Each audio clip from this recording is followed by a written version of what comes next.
Je traitais la maladie. J'oubliais que la personne avait un corps, un esprit, une âme. La maladie et la guérison peuvent débuter dans chacune de ces dimensions. Je pense que c'est la guérison intérieure qui compte. Pourquoi guérit-on d'un cancer, par exemple? Mais il existe de nombreux travaux scientifiques prouvant que la foi modifie l'évolution des maladies. N'est-ce pas en conflit avec la médecine? Les études scientifiques montrent que ceux qui vivent une expérience de mort imminente reviennent généralement en se sentant ou en étant réellement une meilleure personne. René. Renato, qu'est-ce qui explique cela selon vous?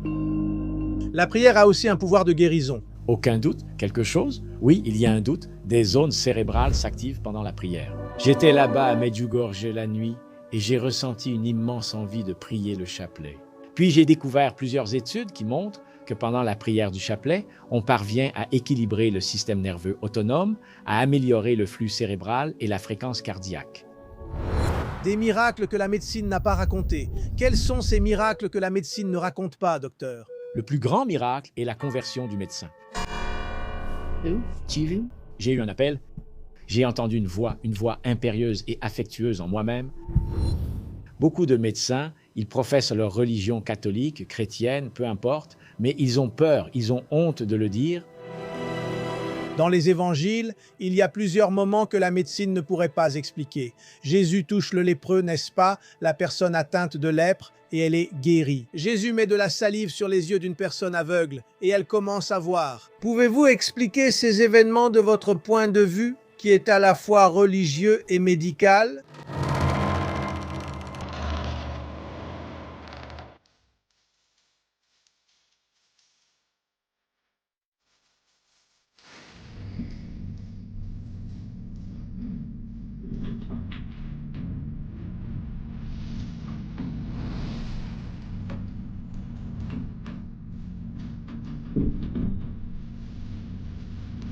Mon invité dans l'émission d'aujourd'hui est un médecin cardiologue qui est aussi animateur depuis plus de 20 ans à la radio.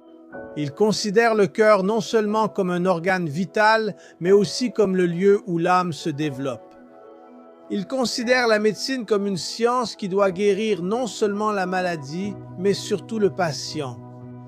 Dans sa pratique, commencée il y a plus de 50 ans, il applique des concepts modernes de médecine intégrative, en analysant le corps, le mental et l'esprit. Il pense que le patient ne possède rien, mais souffre simplement de quelque chose qui lui est apparu. Mais ce qui attire l'attention de beaucoup de gens sur mon invité, ce sont les livres et les conférences qu'il donne, établissant un lien entre la science et la religion. En effet, pour lui, la foi peut souvent être plus efficace qu'un médicament. Ou plutôt, pour lui, la foi est un médicament. Un médicament qui résout des problèmes très graves des humains modernes, comme la dépression, l'anxiété et même la solitude.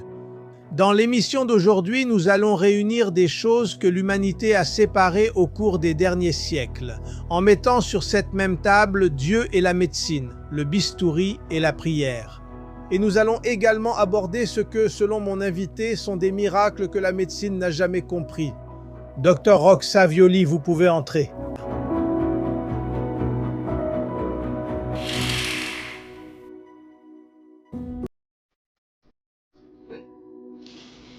La présentation du jour est à vous. Merci beaucoup. Dépression. Dépression. Où est Dieu? Celle-ci est très célèbre. Ce livre, je l'ai depuis plus de 20 ans et il est réédité à chaque fois. Le Père Léo, regretté prêtre, nous manque beaucoup, n'est-ce pas? Oui. J'ai été son médecin Il a beaucoup influencé le Père Fabio de Mello. au début de sa carrière. Au début de la formation du Père Fabio de Mello. Je l'ai mentionné en écrivant la biographie du Père Fabio de Mello. 20 ans plus tard, des miracles que la médecine... Il fait la préface de ce livre. De celui-ci? Oui. Des miracles que la médecine n'a pas racontés.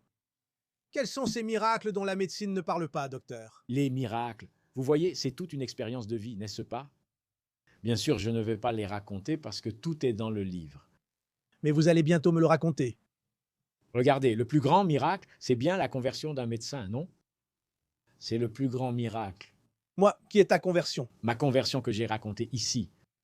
mais je raconte 12 cas, 12 ou 13 cas de situations inexplicables qui se sont produites, n'est-ce pas, juste au début, après ma conversion. Qui te sont arrivés? À moi, oui. Avec mes patients. Et avec des patients? Avec mes patients, oui. Et le seul cas auquel je n'ai pas participé directement, c'était celui d'un enfant qui a eu là-bas une situation inexplicable. Parce que voyez-vous, un miracle, c'est seule l'Église le dit, n'est-ce pas? J'ai donné à ce livre le titre « Miracle que la médecine n'a pas raconté », mais ce sont des situations inexplicables. Tu sais ce que je... Raconte-moi, raconte-moi. Alors, Par exemple, mais tu peux raconter en détail, on a le temps. on en a?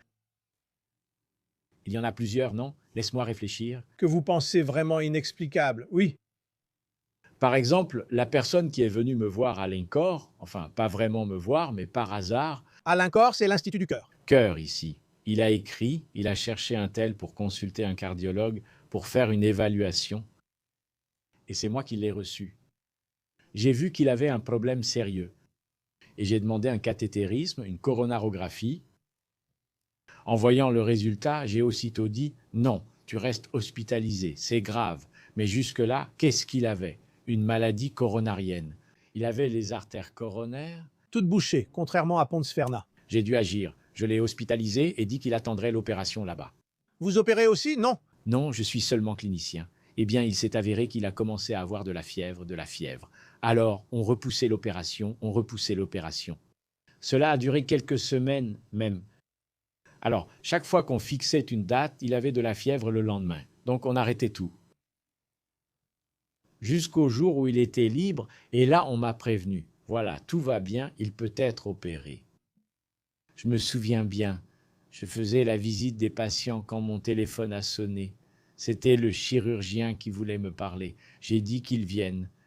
Il est quelle heure? Un chirurgien qui veut me parler 1 heure après l'opération, c'est mauvais signe, non? Il est mort. Vous y avez pensé? J'y ai pensé, il s'est passé quelque chose. Alors il m'a raconté, écoute, en fait, nous étions en train d'entrer au bloc opératoire avec le patient quand il a eu une rupture de l'artère aorte. L'aorte est l'artère principale du corps. Il se trouve qu'il avait de la fièvre, il faisait de la fièvre, et que la taille de son aorte augmentait, et elle a rompu à ce moment-là. Mais il y a un détail, il y avait 95% de risque de mourir, mais il est justement entré dans le bloc opératoire, et l'une des coïncidences, que je ne pense pas être une coïncidence, c'est que le chirurgien qui allait l'opérer était le plus grand spécialiste des anévrismes de l'aorte. Tout s'est bien passé, le gars s'en est sorti, mais dans cet intervalle, qu'ai-je appris de cette histoire? Car on apprend. Il avait 95% de chance de... Mourir et... Il a survécu. Pourquoi? Parce qu'à ce moment-là, il a rompu l'aorte. Le chirurgien a dit « Qu'est-ce qui s'est passé? C'est étrange, regarde. Le patient est venu pour une opération et finalement c'était autre chose. » Et ça a aidé? Oui, ça a résolu son cas. Pourquoi la rupture a-t-elle aidé? Non, parce que s'il avait rompu à l'infirmerie, il serait mort. S'il était mort après l'opération, il serait aussi décédé. Mais ce qui était intéressant, c'est que pendant tout ce temps où il est resté hospitalisé et qu'on reportait, j'ai appris un peu à le connaître, à savoir qui il était. Il venait de Théophile Théophilotone. Et c'était intéressant parce que je lui apportais la communion, parce que je suis catholique, tu le sais, n'est-ce pas? J'apportais la communion parce que je suis ministre de l'Eucharistie. J'apportais la communion pour lui, il lisait la parole pour moi et était diacre de l'Église. Alors, pendant ce temps, les choses se sont passées. Je le connaissais déjà avant. Je le connaissais, je l'ai croisé ce jour-là par hasard. Ce type est parti, c'est Monsieur Antonio. Mais maintenant, je me suis souvenu d'une affaire qui s'appelle comme ça. Pourquoi ce premier cas a-t-il été miraculeux? Voyez-vous, un miracle est inexplicable. Pourquoi cela s'est-il rompu quand elle est entrée au bloc? Cela aurait pu arriver avant. Ça n'aurait pas pu être le hasard? Le hasard existe-t-il? C'est une question de principe, non? Je ne crois pas à la coïncidence, mais à la providence.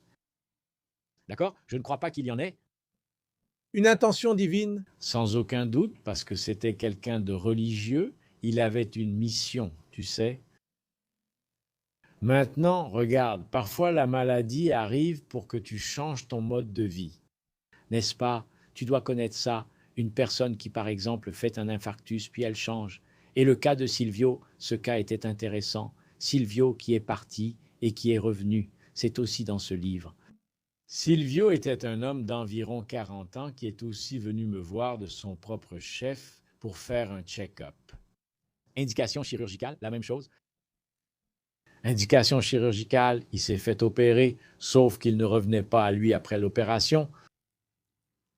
Après l'anesthésie, il ne s'est pas réveillé. Il ne se réveillait pas. La chirurgie s'est terminée, tout. Et moi, et on finit par s'impliquer parce que, voyez-vous, c'est moi qui ai indiqué la chirurgie pour lui. Je ne connaissais même pas le chirurgien.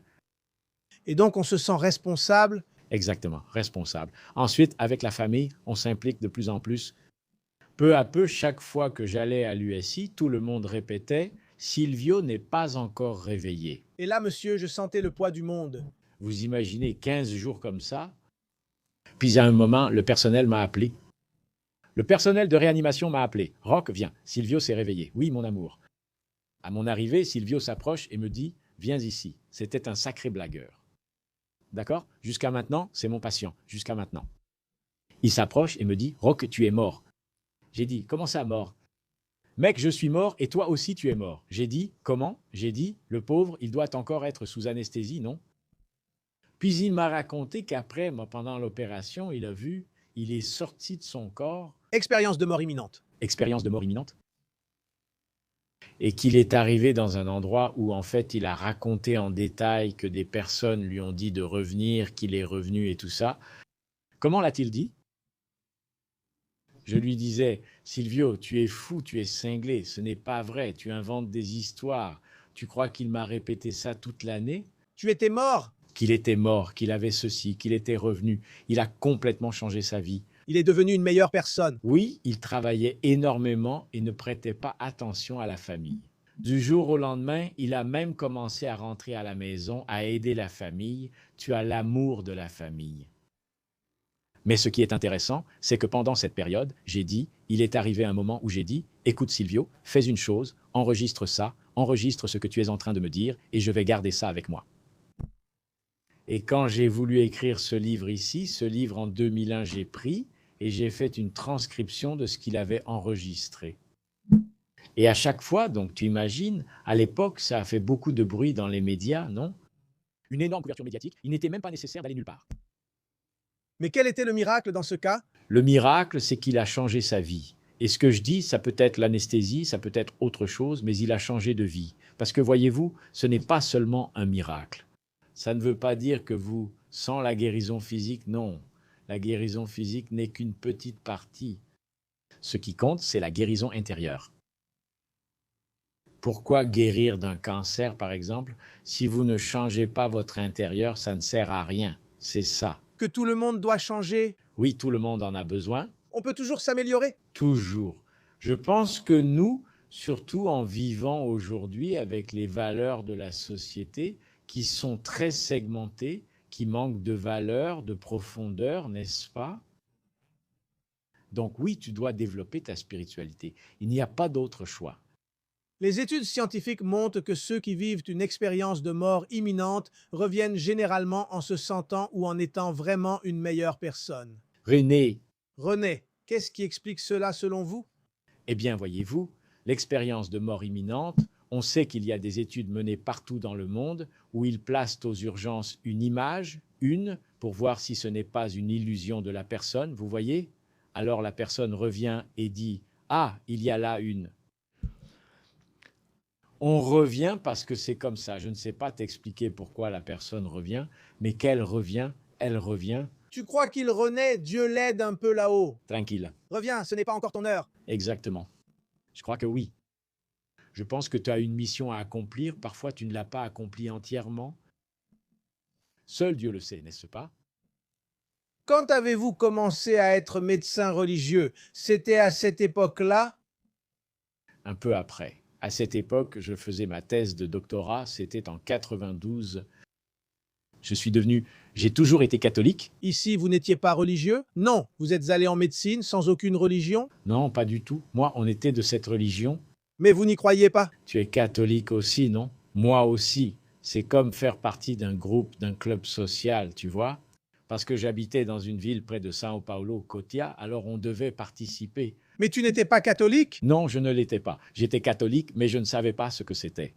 Tu ne croyais pas en Dieu? Je croyais en Dieu, mais je n'avais aucun lien avec la religion. Quand est-ce que vous vous êtes converti? Je me suis converti en 97.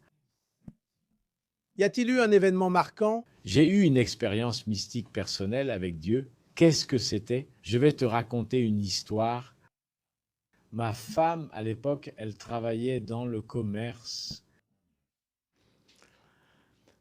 Et l'une de ses clientes était une personne très catholique, Marie-Cy Trussardi, tu dois l'avoir connue. Hein? Marie-Cy Trussardi. Non. Oui, Marie-Cy était sa marraine. Et elle, parfois, elle a ouvert un grand magasin. Alors, elle a dit comme ça, on va appeler le prêtre pour bénir ton magasin.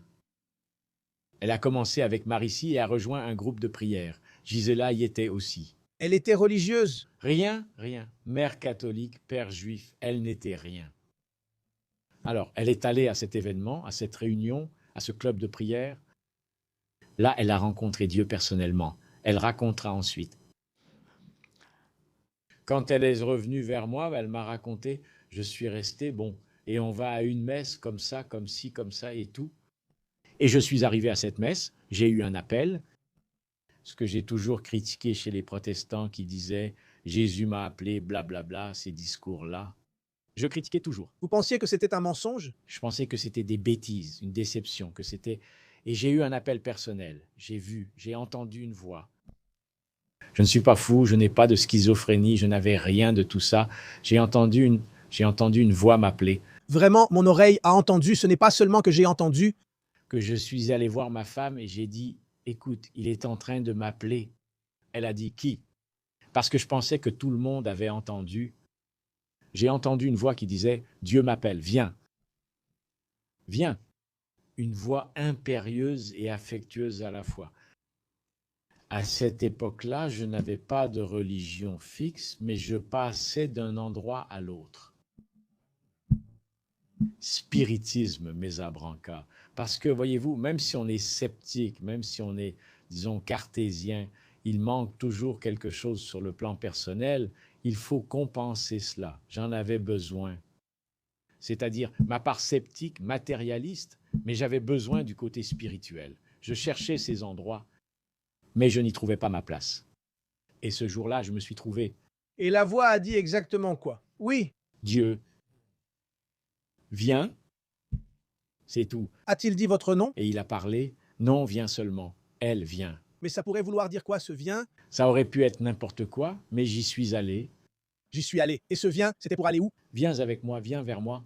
Comment saviez-vous que c'était Dieu? Ce n'était pas à cause de la voix impérieuse, ni du moment de la communion, ni du moment où le prêtre a levé l'hostie. J'ai regardé, j'ai entendu cette voix et je me suis dit, non, ça ne pouvait pas être autre chose. Vous savez, c'était quelque chose de tendre, quelque chose d'affectueux, impérieux et en même temps plein d'amour. Parce qu'avec Jésus, les évangiles nous racontent que le diable a essayé de tromper Jésus. Oui, mais d'accord, le diable, mais c'était différent. Écoute, je ne sais pas t'expliquer maintenant, mais je n'ai jamais pensé ça, que ce soit un autre, que ce soit l'ennemi qui parlait, mais ça ne pouvait pas être ça. Parce que c'était un bon appel, non? C'était une bonne chose, cette chose qui, tu sais, quand tu te remplis, que tu te sens comblé. La preuve, c'est que je suis sorti de cette messe. Moi d'abord, écoute, laisse-moi te dire un truc que j'ai oublié. À cette époque, j'ai un peu laissé la médecine de côté. Je m'occupais de la gestion administrative de l'INCOR, le district du cœur. C'est moi qui ai monté le service. Essayez, parce que quand ça tape ici, ça tape sur le micro. Je m'occupais de la partie entrepreneuriale, de la partie des conventions médicales. J'ai tout mis en place là-bas parce que j'avais beaucoup d'expérience dans ce domaine. Et j'étais en dehors de la médecine.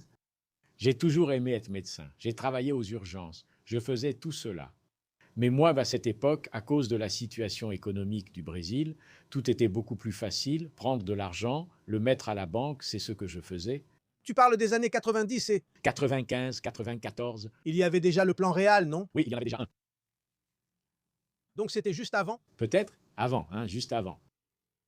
Mais alors, je suis arrivé à cette messe et justement au moment de l'évangile était celui de ce monsieur qui cache les talents. Tu sais, la parabole des 10 talents. Oui, alors, il y a une personne qui arrive, le Seigneur arrive et dit comme ça, regarde, je vais te donner ces talents. Talent ici, c'est de l'argent, n'est-ce pas? Talent. Talent, oui. Reviens ici dans un an et on verra comment ça se passe. Il en a donné à 3 personnes. À celui qui en avait reçu 5, il est revenu et en a rendu 10. Il a dit, d'accord, reste ici avec moi. À celui qui en avait reçu 2, il les a aussi doublés. Celui qui en avait reçu 1 a eu peur. Il a enterré son talent et l'a laissé là. J'écoutais ça, tu vois, l'évangile, et je me suis dit, mince, je suis en train d'enterrer mon talent. Je suis en train d'enterrer ce que j'ai toujours fait, après plus de 20 ans de carrière. Et tout de suite après, j'ai reçu cet appel. Je ne pouvais pas l'ignorer. Comment était cette voix? Je ne peux pas t'expliquer. Je ne peux pas. On m'a déjà posé cette question aussi. J'étais dans un groupe où j'expliquais tout ça. C'était lors d'une interview que j'ai même faite à Paris. J'étais en train d'expliquer tout ça. Soudain, le chef a demandé, la voix était masculine ou féminine? J'ai dit, mais attends. Si tu commences à détailler tout ça ici, tu perds le sens de la chose, non? C'était impressionnant. Je ne sais pas comment t'expliquer. C'est inexplicable. Je sais que c'était quelque chose, un appel auquel il est impossible de dire non. Non. Et cette voix vous a-t-elle reparlé? Plus jamais. De temps en temps, je me demande, mince, est-ce que je n'ai pas inventé ça? Est-ce que je n'étais pas un peu fou à côté de la plaque? Non, je ne l'étais pas. Je ne l'étais pas. S'il vous plaît, parce que j'ai changé ma vie, n'est-ce pas? J'ai complètement changé ma vie. C'était un appel, bien sûr, parce que j'ai toujours travaillé comme médecin. Alors, qu'est-ce que j'ai fait? Après cela, j'ai longtemps cessé d'exercer avant de reprendre mon métier de médecin. Qu'est-ce que vous faisiez à cette époque? J'étais responsable de la partie administrative de l'hôpital, enfin, à la Fondation Zerbini, je ne sais pas trop quoi là-bas. Papa, hein, je gagnais beaucoup d'argent, beaucoup, bien plus qu'en tant que médecin, n'est-ce pas? Mais ensuite, je suis redevenu médecin. Sauf que je suis vraiment redevenu médecin comme à l'époque de mon internat. J'ai repris le travail, les urgences et les consultations générales. Tu vois? Je suis vraiment revenu. Et ça avait beaucoup plus de sens. Pour moi, ça m'a comblé. Ce vide que j'avais a disparu. Peu à peu, les choses progressent, puis j'ai publié ça, et après, tout est parti de là. Vous dites souvent, j'ai essayé la phrase ici. Vous dites souvent, une personne sans foi n'existe pas. Ce n'est pas difficile, n'est-ce pas? Regardez donc. On m'a demandé l'autre jour, combien de personnes athées tu accompagnes? Écoute, si je te dis, moi, 1 ou 2 personnes, c'est évident, n'est-ce pas, qu'il y a tout un biais dans ces histoires. Parce que les gens me connaissent à travers les médias et tout le reste, ils savent que je suis catholique. N'est-ce pas? Ils arrivent donc déjà orientés. Mais tu sais, c'est très difficile. Au moment où tu es dans la souffrance, au moment de la souffrance, c'est difficile de ne pas avoir une explication, n'est-ce pas? Tu cherches une explication. Tout le monde, quand on s'approche de la mort, va chercher. La souffrance, c'est ça. La souffrance, c'est ça, on cherche toujours Dieu. Et quand j'ai lu ça, je me suis souvenu du philosophe Nietzsche, Nietzsche, qui était assez sceptique. totalement. Et j'ai apporté ici une citation de Nietzsche.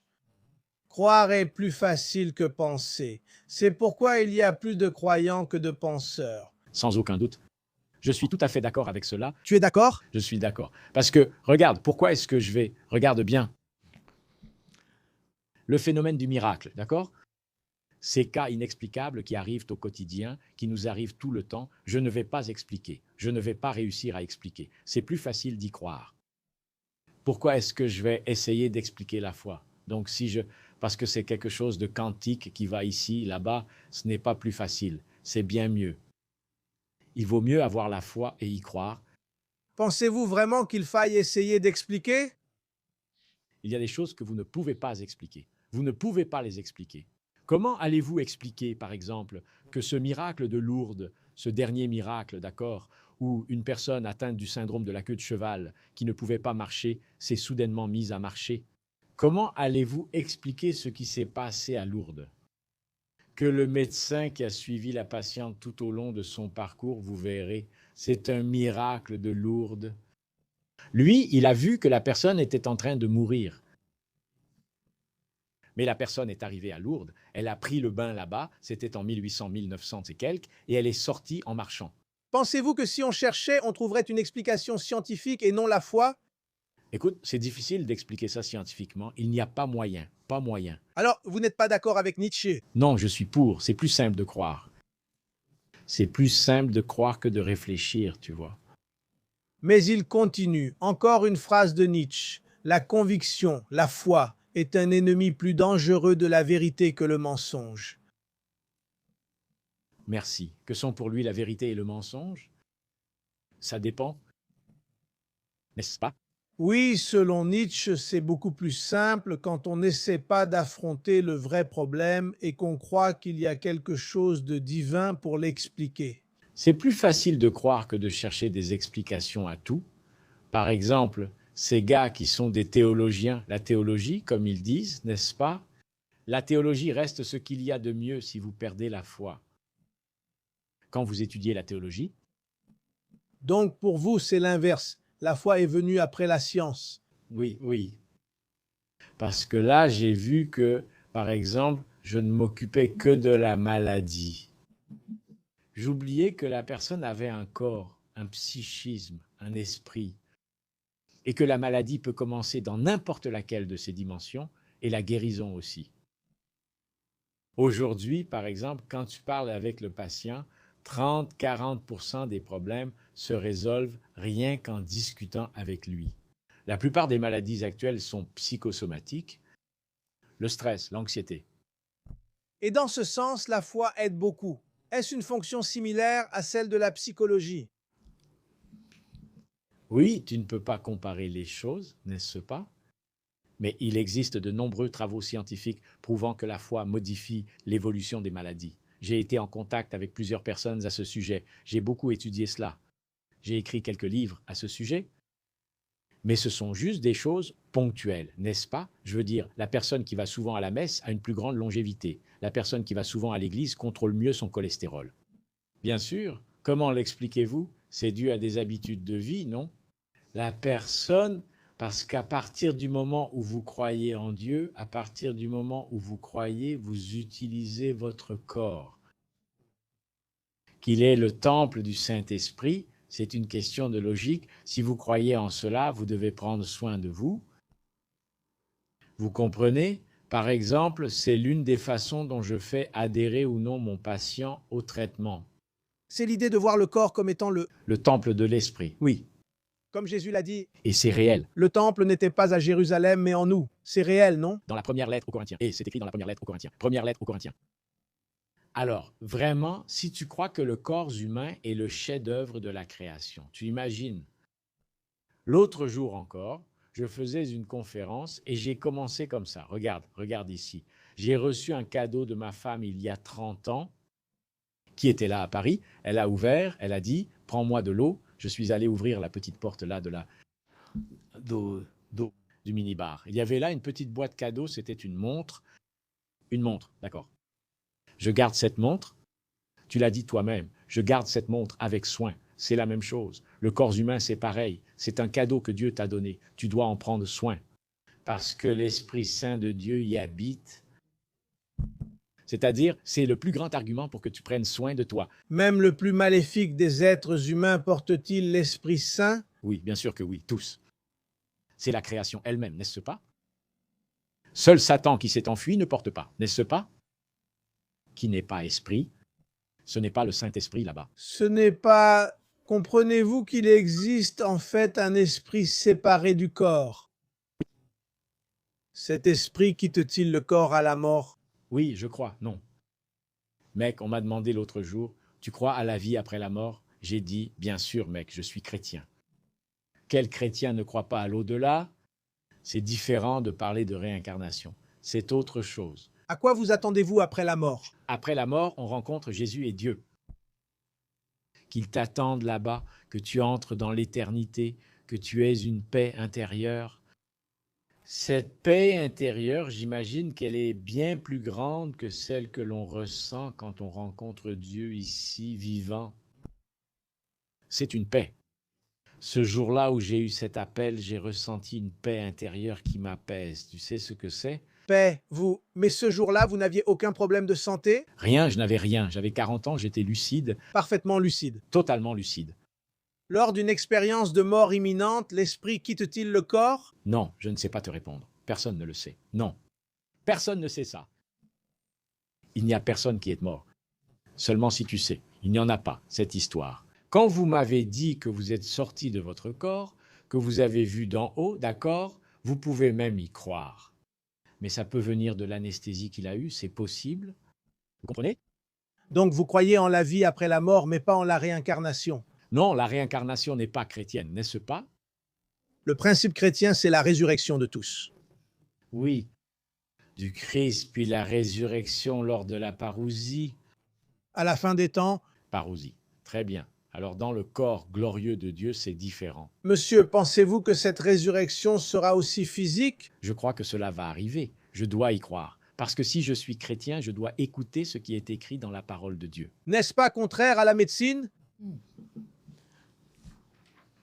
Écoute, il y a des réalités qu'on ne peut ignorer car on n'arrive pas à les expliquer. Tu vois l'atome? Tu ne le vois pas. Tu sais que certaines choses existent sans les voir. Il existe des moyens de prouver le comportement de l'atome. Je parle de l'atome comme ça, au sens large, au sensu lato. Mais il y a des choses que tu ne peux pas expliquer. L'intuition, tu sais expliquer? C'est difficile. Non. Alors, tu vois, et chez les médecins, c'est très courant qu'on ait ça. Le gars qui est vraiment médecin, qui a ça, qui aime sa profession, c'est très courant que le médecin dise « Mince, je suis allé faire un deal, mais au moment crucial, tu sais quoi, j'ai demandé à quelqu'un d'autre. Pouf, c'est réglé. » Qu'est-ce que c'est? Tu expliques? Non. En ce qui concerne les effets positifs dont vous parlez de la foi et de la religion sur la santé, pouvez-vous donner des exemples dans votre pratique? Comment avez-vous observé ces exemples? Pas de ces cas qu'on appelle des miracles, la grosse, mais des cas plus courants. C'est ce que je t'ai dit. À partir du moment, fais attention. Avec la montre parce qu'elle tourne. Ah, mon cher! Je parle beaucoup avec les mains. Non, je bouge la main pour éviter que la montre cogne. Oui, oui. À partir du moment où, comme je te l'ai dit, la personne admet qu'elle utilise le corps qu'elle a reçu du Saint-Esprit, elle change déjà ses valeurs. L'observance du traitement, d'accord? C'est quelque chose de terrible, surtout ici au Brésil, n'est-ce pas? Explique-moi, s'il te plaît. L'observance du traitement, prendre des médicaments. Il y a des gens qui ne veulent pas en prendre. Il y a l'hypertension, il n'a rien pris, rien ressenti, et il a déjà fait un AVC. N'est-ce pas? Augmentation du cholestérol, ces choses-là, tu peux expliquer ça à la personne d'un point de vue scientifique, du point de vue, non, il se peut que ça arrive, tu as des risques d'AVC, blablabla. Mais quand tu renforces avec le côté spirituel, la personne s'y tient davantage. L'adhésion au traitement médicamenteux, la pratique d'exercice physique, toutes ces habitudes, ces Life's Essential 8 de l'American Heart Association, qui sont 8 facteurs qu'on doit suivre. Donc la personne va intégrer cela petit à petit dans son quotidien et ça se résout, elle s'en sort. La foi agit-elle alors comme facteur de persuasion? Oui, sans aucun doute, sans aucun doute. Pas par le lien avec le divin spécifiquement? Non, mais par les principes des habitudes de vie, la vie. Et bien sûr, voyez-vous, par exemple, moi, il y a plusieurs études, je te dis, il y a plusieurs études qui existent, mais c'est, par exemple, la prière du chapelet. Tu ne trouves pas ça un peu ennuyeux? Non. Non. Papa, je trouvais ça. Je pensais que c'était un truc de...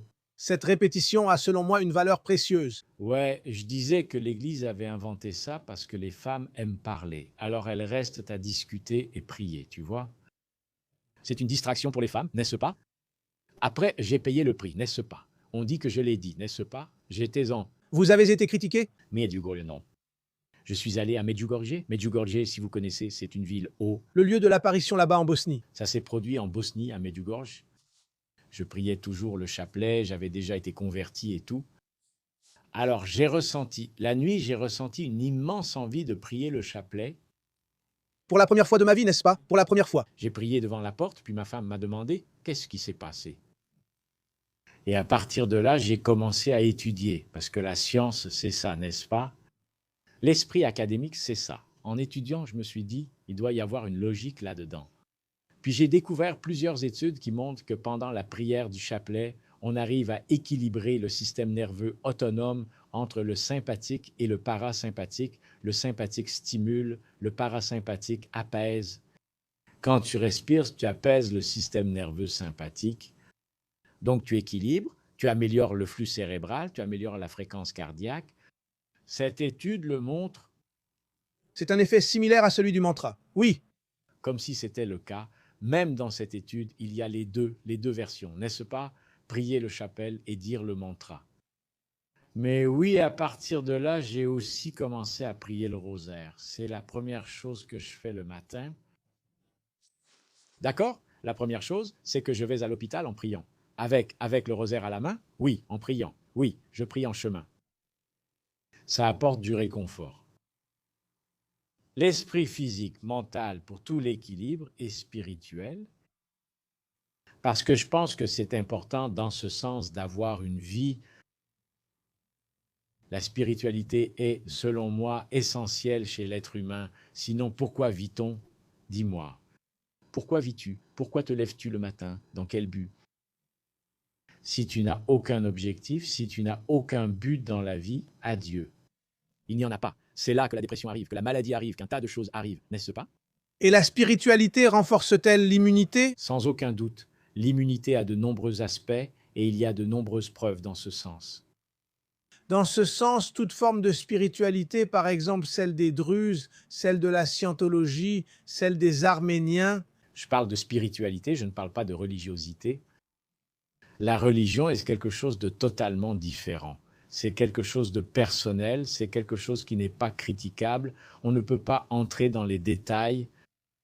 Et il y a un détail, c'est un outil pour que vous puissiez pratiquer votre spiritualité. La religion sert à cela. Selon vous, aucune religion ne doit être critiquée? Aucune. Je pense que c'est quelque chose de personnel.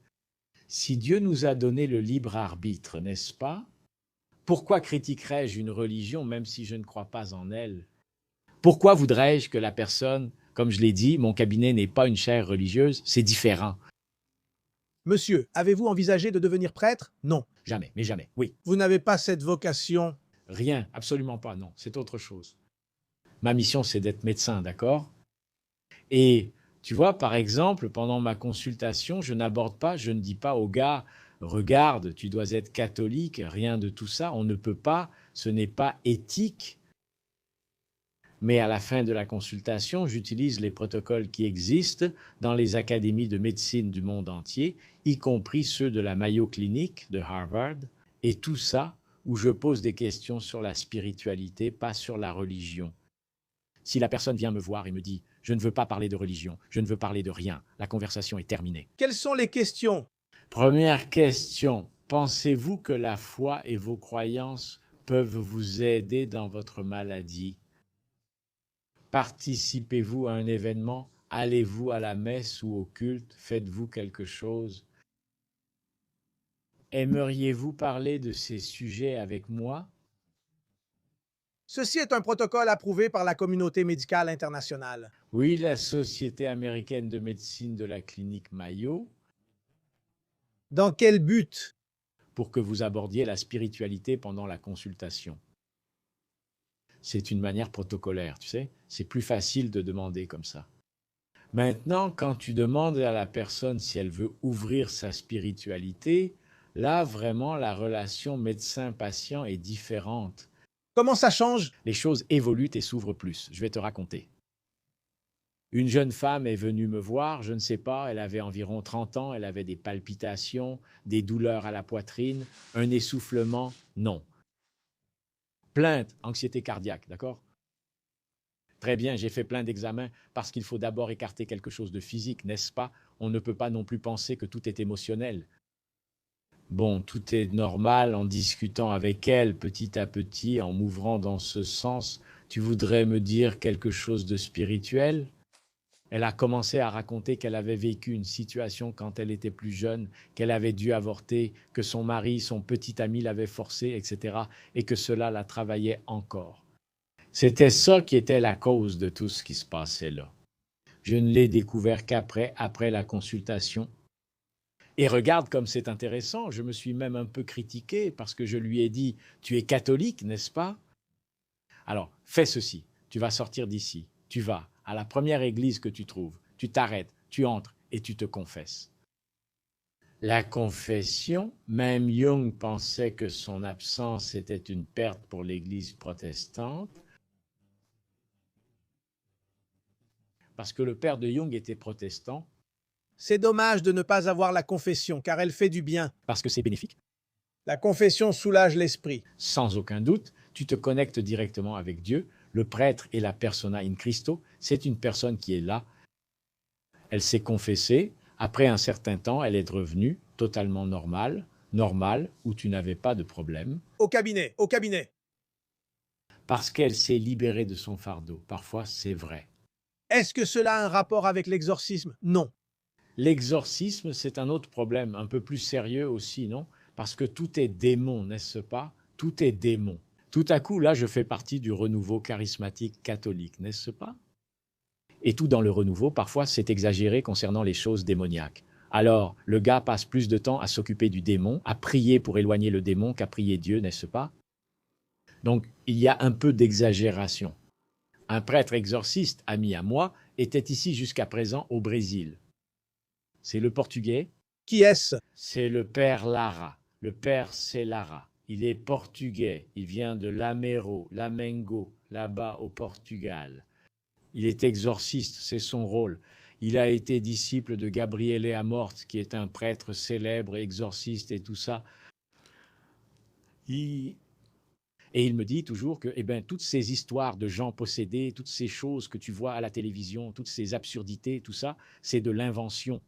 Tout est inventé. Ou alors c'est la personne qui fait semblant, tu vois. Mais c'est le prêtre exorciste qui dit ça? En disant que la possession est vraiment très rare. Il ne traite que ces cas rares? De ces cas. Bien sûr, ça existe. Je n'ai participé à aucun de ces actes d'exorcisme parce que moi aussi j'avais peur, n'est-ce pas? Parce qu'on dit que c'est violent quand ça arrive. Mais la plupart du temps, ce n'est pas le cas. Une fois, j'étais à l'église et soudain, une femme a commencé à crier et tout ça. Ils ont emmené la femme à la sacristie et m'ont appelé pour voir ce que je pouvais faire. Au moment où j'ai commencé à y aller, en appuyant un peu ici, la femme a crié « Aïe !» Ce n'était rien. C'est que parfois, la personne doit, vous savez, se « aïe ». C'était un retour à La conscience. Vous vous sentez responsable de ce qui se passe dans votre vie. Et il est plus facile de penser qu'il s'agit d'une possession démoniaque. Votre patiente a-t-elle été guérie par la confession? Oui. Elle a été totalement guérie. Bien sûr, je lui ai donné des médicaments, elle prenait des médicaments et tout le reste. Vous continuez donc les médicaments? Oui. En aucune façon. C'est un mélange de foi et de médicaments? Exactement. C'est écrit dans le livre de l'Ecclésiastique, chapitre 38, il y a l'homme prudent. Il ne méprise pas les médicaments. Si tu prends l'Ecclésiastique, c'est sûrement écrit chez moi aussi. Il dit ceci, quand tu es malade, tu dois faire une prière. Tu dois faire une ablation, une oblation, et ensuite chercher le médecin, parce que tu auras toujours besoin de lui. Donc l'homme, le médecin, est un instrument de Dieu. Toute la science vient de Dieu, n'est-ce pas? Et votre médecine est-elle aussi en accord avec l'Ancien Testament? Oui. Je suis catholique, donc chrétien, non? Quelle différence entre les testaments? Aucune. La plus grande différence que je vois, c'est qu'il y a dans l'Ancien Testament certaines affirmations que la science a du mal à comprendre ou à accepter. Comme par exemple la possibilité que les premiers humains aient été Adam et Ève. Oui, c'est symbolique, n'est-ce pas? C'est symbolique. C'est symbolique. Tu ne peux pas penser que c'est une pomme, que c'est une pomme. En fait, ce n'en est pas une. En fait, dans le jardin d'Éden, il y avait des arbres dont l'homme pouvait manger. L'arbre de l'éternité, l'arbre de la connaissance. Seule la connaissance du bien et du mal lui était interdite. Mais alors il y a eu cette transgression et ils ont fini par connaître quelque chose qui n'était pas permis par Dieu. Pensez-vous que la connaissance doit être accessible à tous? Non, la connaissance, oui, totalement. Pas la connaissance du mal. Oui, mais voyez-vous, ce n'est pas la connaissance du bien et du mal, c'est le pouvoir sur le bien et sur le mal, c'est ça le truc. Vous savez, décider, regarder, voler un portable ne fait pas partie du « ce n'est pas normal ». Tuer des gens, c'est normal, c'est une décision. Je pense que c'est ça. Maintenant, voyez-vous, qu'est-ce qu'il y a dans l'Ancien Testament? Moi, je ne suis pas un gars spécialiste de la Bible. Non, je dois étudier autre chose, non? Mais oui, d'après ce qu'on sait, Jésus est seulement venu libérer dans le nouveau, dans l'évangile, dans les nouveaux évangiles, libérer de ces traditions juives qui retenaient un peu les gens, n'est-ce pas? On ne mangeait pas ceci, on ne mangeait pas cela. L'idée qu'il y a eu un déluge et que Noé a sauvé les animaux, c'est aussi symbolique? Je ne suis pas inquiet non plus. Pourquoi? Pourquoi devrais-je savoir si c'est réel ou non? Tu as compris?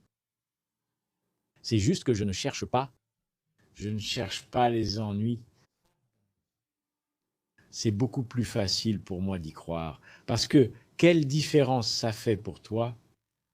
L'ouverture de la mer Rouge a-t-elle vraiment eu lieu? Donc vous êtes d'accord avec Nietzsche? Non, ça va. C'est plus facile, je te l'ai dit. C'est bien mieux de croire que de penser. Ça ne veut pas dire que tu ne dois pas réfléchir ou quoi que ce soit d'autre. Non. Mais pourquoi j'irais? Réponds. Quelle est l'importance pour toi de savoir si le miracle de Cana, où l'on a rempli les jarres d'eau et où cette eau a été transformée en vin, est réel ou non? Pourquoi? Je dois y croire, oui ou non? C'est que symboliquement, voyez-vous, beaucoup de choses qui se passaient dans l'Évangile, c'est que Jésus ne pouvait pas les expliquer aux gens. Pourquoi remplir cette jarre d'eau? La prière. La prière, tu remplis ces jarres d'eau avec la prière. La prière qui remplit une situation où Notre-Dame va demander à Jésus de transformer cela en vin. C'est-à-dire, toi qui es la jarre, une eau sale qui est là, avec la prière, il te transforme en un vin de première qualité. Le moment de la prière. Tu as saisi ce que je dis? La prière a aussi un pouvoir de guérison. Aucun doute. Un doute subsiste. La prière est très importante. Mais seulement quand elle est répétée comme dans le rosaire. Du chapelet? Non, toute prière convient. Prière spontanée? Où la médecine intervient-elle dans la prière? Où la guérison a-t-elle lieu? Où la guérison a-t-elle lieu? Je ne saurais pas te dire, mais regarde, écoute bien. Il existe des centres cérébraux qui réagissent pendant la prière. Il existe des études avec l'IRM fonctionnel, il y a des études avec le PET scan. Donc, Explique un peu mieux. Quand la personne est en train de prier, il y a une zone du cerveau qui s'active, des centres fonctionnent et elle devient plus... Ici, il n'y en a pas. Il y en a. Il y a des zones cérébrales qui s'activent pendant la prière. Et ces zones sont liées au système limbique qui a un rapport avec les émotions, avec l'immunité, tout cela. Maintenant, c'est évident, Rodrigue, les études portent sur un petit nombre de cas, tu sais. Personne n'investira dans ce genre de choses. Donc, il y a des études avec IRM fonctionnel, il y a des études avec PET scan, mais faites comme ça, avec 5-6 patients, tu sais. est-ce que s'il y avait plus de recherches sur la force de la religion dans la guérison? Oui. On en découvrirait plus. Je pense qu'il y a beaucoup de choses inconnues que nous comprendrons plus tard. Pour l'instant, c'est mieux, c'est plus facile d'y croire, n'est-ce pas? Quel est l'effet de la religion sur la dépression? Dépression. C'est parfait. La dépression est une maladie. D'accord? Et moi, quand j'ai écrit ce livre, même le père Léo qui a fait la préface, n'est-ce pas? C'était en 2003, oui. J'ai écrit triangle. J'ai écrit le triangle de la dépression. À l'époque, j'étudiais beaucoup la dépression à cause de... J'ai commencé à recevoir des patients et je voyais un autre aspect, n'est-ce pas? Comme cette jeune femme, elle était déprimée à cause de son côté spirituel, n'est-ce pas? Alors, qu'est-ce que j'ai fait? J'ai dessiné un triangle qui représentait les principaux symptômes de la dépression. C'est merci. C'est l'anxiété, c'est qui est la préoccupation pour l'avenir, la mélancolie, qui est la tristesse, et les sentiments de culpabilité. Ce sont les trois symptômes qui sont capitaux du point de vue dépressif. Mélancolie, anxiété et culpabilité. Culpabilité. Le dépressif pense qu'il est coupable de tout, n'est-ce pas? Et tristesse en fin d'après-midi, perte du sens de la vie, n'est-ce pas? Et l'anxiété, qui est une préoccupation excessive. Et à l'époque, je lisais la lettre de Saint Paul aux Philippiens, j'étais en train d'étudier, et je voyais que, bon, viens ici, Paolo était en prison. caché, n'est-ce pas? Attaché, emprisonné, enchaîné, tout ça. Et il écrivait, bon, ne vous inquiétez pas, confiez vos soucis au Seigneur. Je veux dire, bon, le gars devait être inquiet, non? Et Paul n'était pas un fou. Non. Non, le pilier de la religion chrétienne catholique, n'est-ce pas? Et ensuite, il écrivait, réjouissez-vous dans le Seigneur. Et j'ai fait ce triangle. C'est ce qui a donné naissance à ce livre ici ensuite. Quels sont les 3 éléments? Anxiété. C'était à São Paulo? Il a souffert d'anxiété, Paulo? Eh bien, il dit non, non, il ne souffrait pas d'anxiété.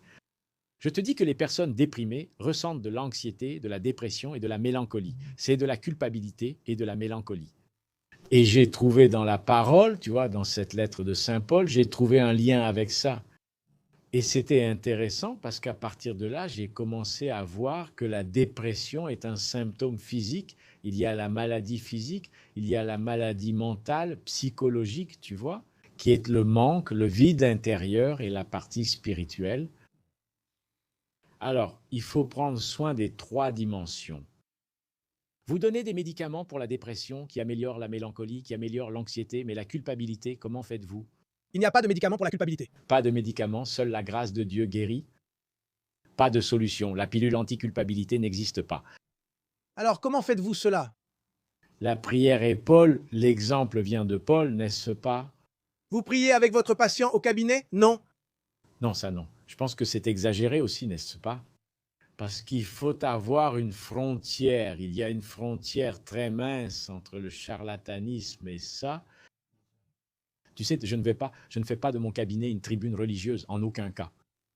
Si je faisais ça, je franchirais la frontière. Ce n'est pas bien, ce n'est pas bien. Moi, je prie pour moi, avec moi-même. Y a-t-il déjà eu des patients demandant « Docteur, prions ensemble » Oui, et vous avez prié? oui, eh bien là, oui. La semaine dernière, le pasteur que je recevais m'a dit « Docteur, on y va, à bientôt ». Puis il a proposé, on fait une prière. J'ai accepté, évidemment. D'accord. Maintenant, parce que c'est très dangereux, vous savez, parce que si tu commences à dépasser cette limite, je pense que ce n'est pas correct. Alors, la religion ne peut pas intervenir, interférer dans ce sens, parce que bien sûr, la façon dont on me cherche, parce que tout le monde qui arrive dit « Jésus m'aime », n'est-ce pas? Avec un bandeau sur la tête, je sais déjà. Alors, c'est beaucoup plus facile, beaucoup plus tranquille. Je peux orienter, dire « Écoute, tu vas prendre ce médicament, mais avant de le prendre, tu vas l'offrir à Dieu. » Tu t'agenouilles, tu pries et tu dis « Regarde Seigneur, aide-moi avec ce médicament, blablabla. » Je pense que dans ce sens, on se sent comme un médecin accompli, d'accord? Mais sans dépasser cette limite que je trouve très dangereuse. Sinon, c'est du charlatanisme. Oui. C'est très dangereux. Bientôt, le gars prie, fait des miracles, bénit, tu vois? Ça, c'est faux. Non. Vous parliez d'exorcisme, nous avons évoqué ici certaines formes de guérison par la religion. Oui. Et je me souviens du cas de Marie-Madeleine qui avait 7 démons et qui a été guérie par Jésus. Qu'est-ce qu'avait Marie-Madeleine? Oui. Je ne sais pas quoi dire. Je ne sais pas. Tu ne penses pas que c'était la dépression ou l'anxiété, non? Elle avait 7 démons. Vous pensez donc que c'est littéral? Oui. Parce que, voyez-vous, c'est... Car pour l'Ancien Testament, la lecture est plus symbolique, comme Adam et Ève. Mais pour Madeleine, c'était littéral? Je pense que oui, parce que à l'époque, l'épilepsie était souvent prise pour le démon, même aujourd'hui, non? Même encore aujourd'hui, parce qu'une des choses avec la dépression, c'est que les gens pensent qu'on est possédé, n'est-ce pas? Tu as un mauvais esprit en toi, tu es possédé, et ça enfonce encore plus la personne, n'est-ce pas? Elle est déjà en train d'être blâmée. Imagine que tu as un mauvais esprit en toi. Tu y vas, mais c'est encore pire. Maintenant, je pense que c'est bien ce qui est écrit, n'est-ce pas? 7 démons. Ce n'est pas dans la Bible. Alors, qui suis-je pour en douter? Non, non, non. Maintenant, oui, maintenant je sais, parce qu'aujourd'hui je vois. D'accord, j'ai beaucoup de liens avec l'Église, et parfois un prédicateur est venu me parler comme ça. Regarde, je vais attester un miracle. J'ai dit, c'est cool. Regarde ici. Examen, un autre examen, j'ai dit, ne fais pas cette bêtise. Cet examen est mal fait, bon sang, ne fais pas ça. Tu comprends? Il y en a beaucoup comme ça. Faux miracles. Il y a beaucoup de faux miracles. Tu vois, parfois, ce n'est pas que le gars ment exprès. C'est un manque de connaissance, tu vois? Donc, cela existe, c'est pourquoi le miracle est pris très au sérieux par l'Église. Je faisais partie du groupe de médecins de Lourdes.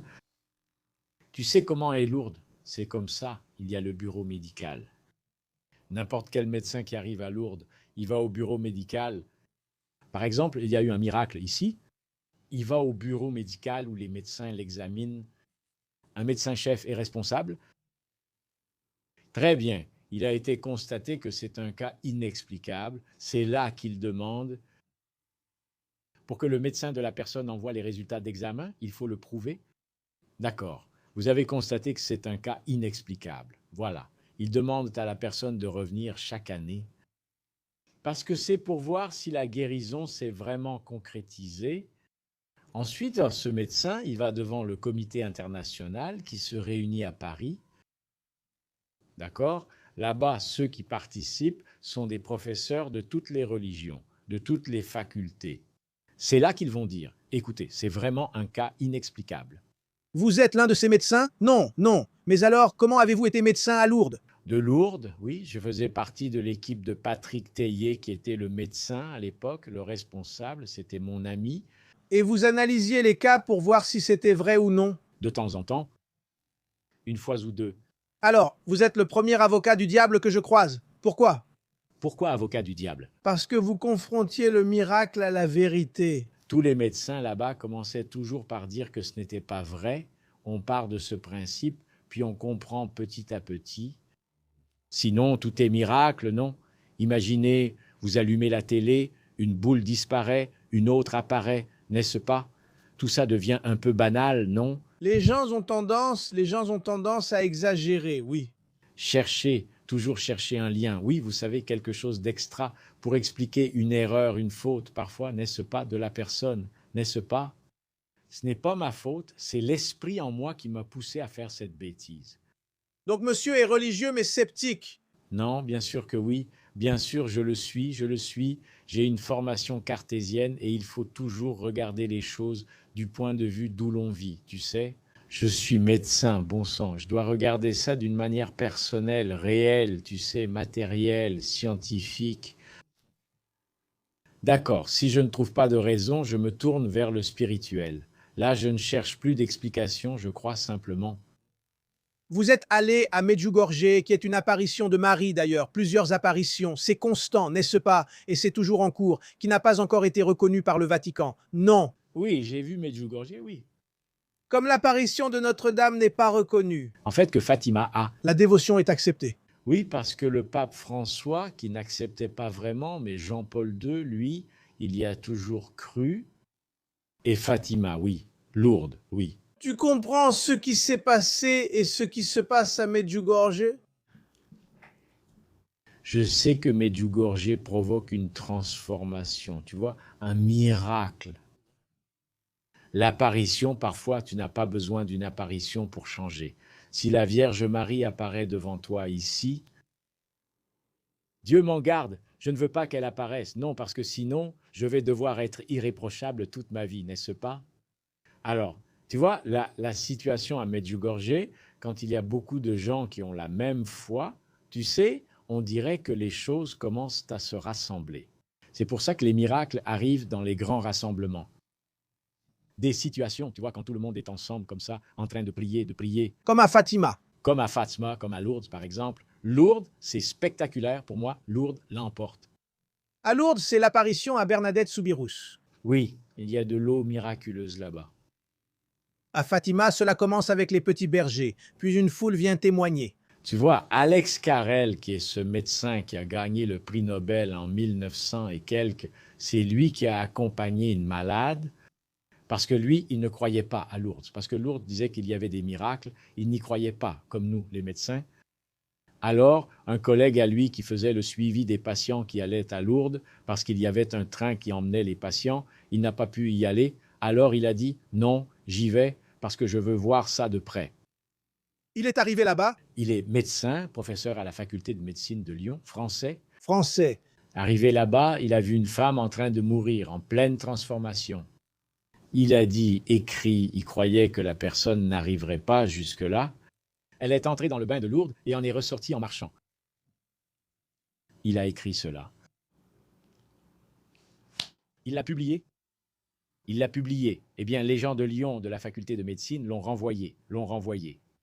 Il a été licencié. Il a été licencié de la faculté, il faisait partie du service de chirurgie, et il est parti au Canada. Là-bas, au Canada, il a commencé à faire des recherches. Il a rencontré un millionnaire américain, ils l'ont financé, il a remporté le prix Nobel. D'accord? En rapport avec ce qu'il a vu, non? Non, il y a d'autres choses. Avez-vous déjà vu quelque chose de similaire? Un miracle comme ça, non, je le vois, je le comprends d'une autre manière, tu vois? Parce qu'un miracle est quelque chose d'absolument contraire à ce que Dieu dit, n'est-ce pas? C'est l'intervention divine dans la nature. Et la nature, c'est Dieu. Non, la nature, c'est la nôtre ici. Intervention divine dans la nature et le libre arbitre, où est-il? S'il agit, le libre arbitre n'existe pas. Ce n'est donc pas une intervention divine. Oui, c'est une intervention divine, mais c'est quelque chose de rare, ce n'est pas... Le plan de Dieu, c'est toujours la guérison à travers quelque chose. Eh bien, c'est vous, c'est votre médecin qui guérit, c'est la médecine qui vous aide à guérir, c'est un ami, c'est une personne, mais ce n'est pas une intervention divine. Cela prouve que les miracles sont rares. Lourdes n'a que 67 miracles. Depuis combien d'années existe Lourdes? Toujours répéter, miracle, miracle. Maintenant, je pense donc que cette intervention divine n'est pas, c'est le contraire. Le miracle est contraire à ce que Dieu dit, qui passe toujours par quelque chose. Votre appel a-t-il été miraculeux? Oui, je pense. Pour moi, ça a changé ma vie. Tout ce qui transforme notre vie spirituellement est pour moi miraculeux, n'est-ce pas? Le plus grand médecin, le plus grand a été ici, tu vois. Le plus grand miracle a été...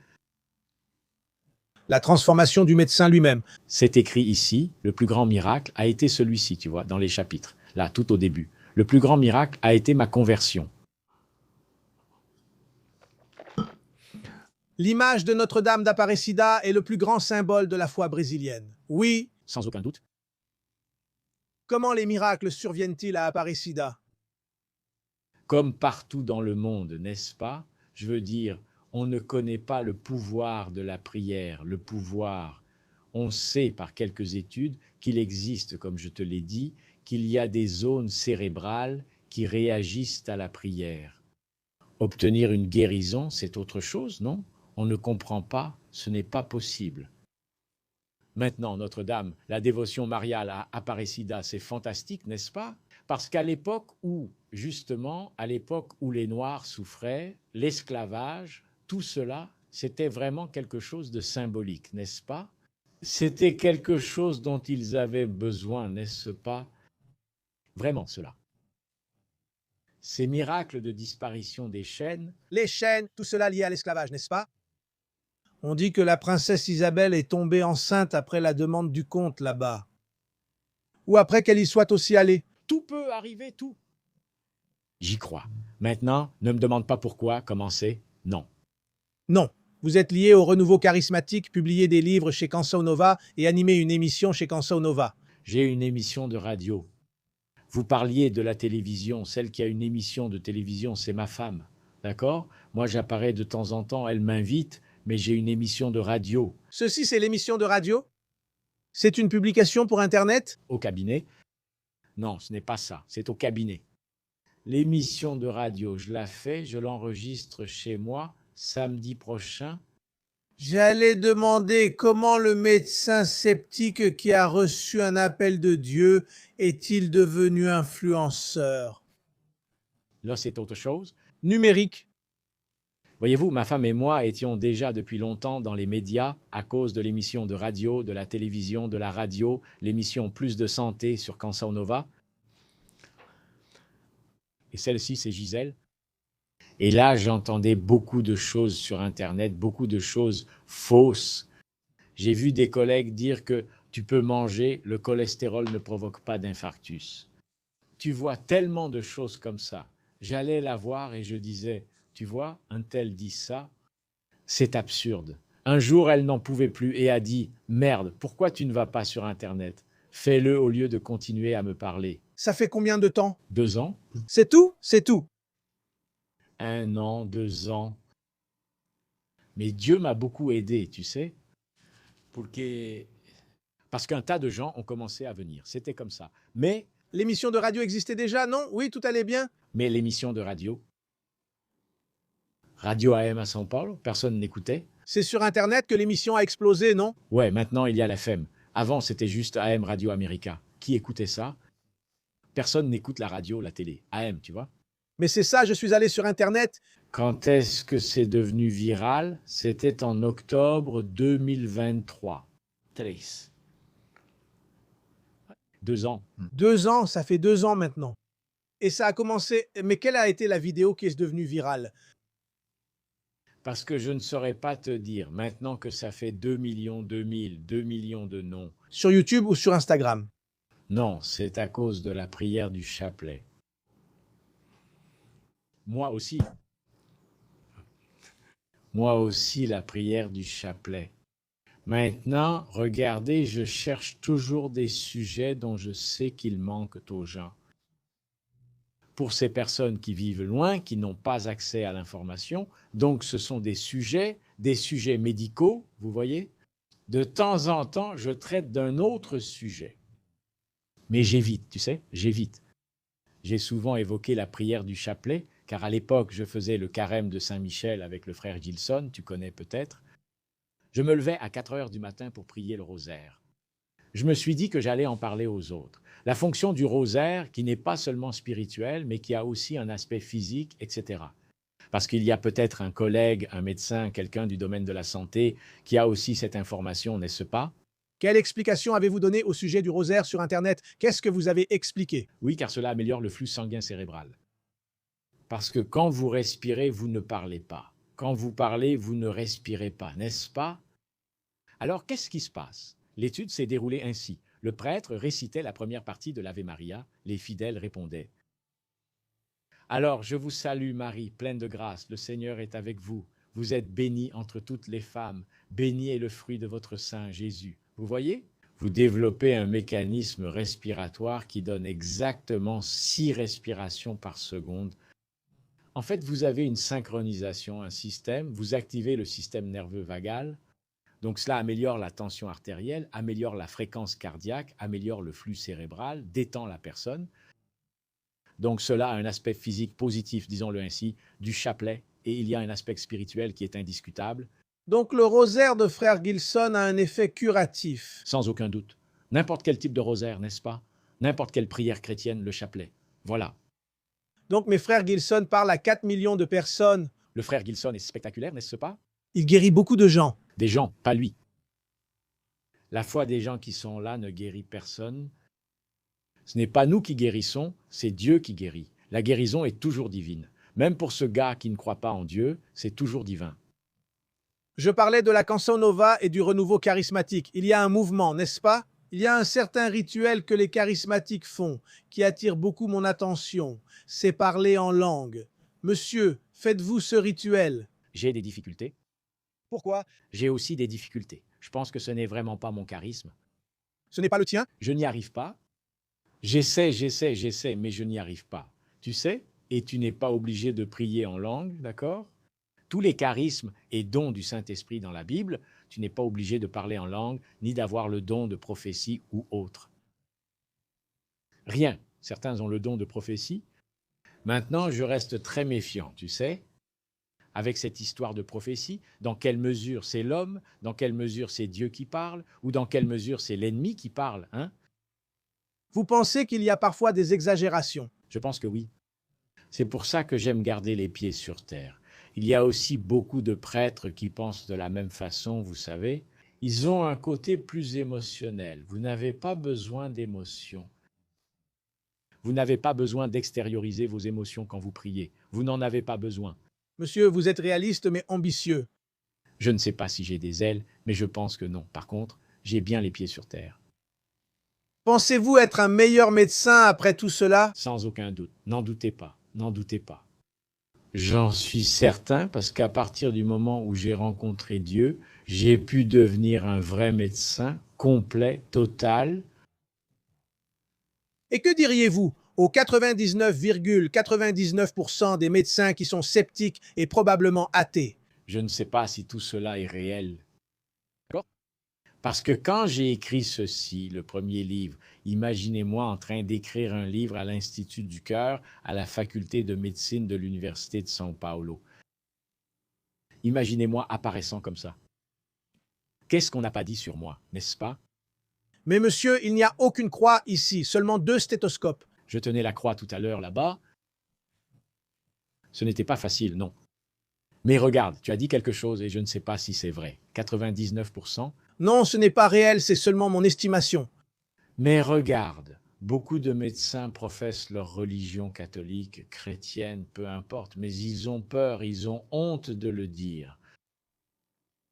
Ils ont peur de s'exposer au public. J'avais une collègue qui prenait un livre de religion, elle le recouvrait avec ce papier foncé, tu sais, foncé, pour ne pas le montrer. À l'hôpital. Y a-t-il des préjugés de la part des médecins envers les médecins religieux? Sans aucun doute, il y en a. On dit, ce type raconte n'importe quoi. Ce type dit ça, tu vois. Mais en fait, tu vois, comment ai-je réussi à surmonter tout ça, n'est-ce pas? Il disait au début, ce type a... Et en comparant ma vie d'avant et d'après, n'est-ce pas? Tout à coup, j'apparais là-bas. Dieu, je ne sais pas ce que c'est là-bas, n'est-ce pas? Les gens me voyaient autrement, ma vie est différente. Mais les gens ont sûrement été encore plus impressionnés en vous voyant ainsi, non? Ha ha ha, voilà, c'est comme ça là à Dubaï avec mon fils. Et vous étiez habillé en bédouin ce jour-là? En bédouin, oui. C'était seulement une visite touristique. Visite touristique seulement. Avec mon fils, nous explorons les déserts. Votre fils est votre Le... homme de votre marketing, oui? C'est ça C'est lui qui s'occupe des réseaux? qui s'en occupe. Et il en était aussi responsable, non? Non, ça, regarde, c'était une affaire, tu sais, en 1 an, 2 ans. Mais obtenir ce genre de vue, c'est difficile, non? Mais votre fils a aidé? Non. Non? Quand il est arrivé, j'ai pensé, viens m'aider, car je n'y arrivais pas. Les gens m'appelaient, envoyaient des emails, je ne répondais pas, je n'avais pas le temps. Parfois, on me faisait des propositions pour ceci, pour cela, je disais que je n'avais pas le temps. Les invitations à donner des conférences ont augmenté. Déjà, on m'invite à des conférences, pour tout. Mais moi, j'évite, tu sais.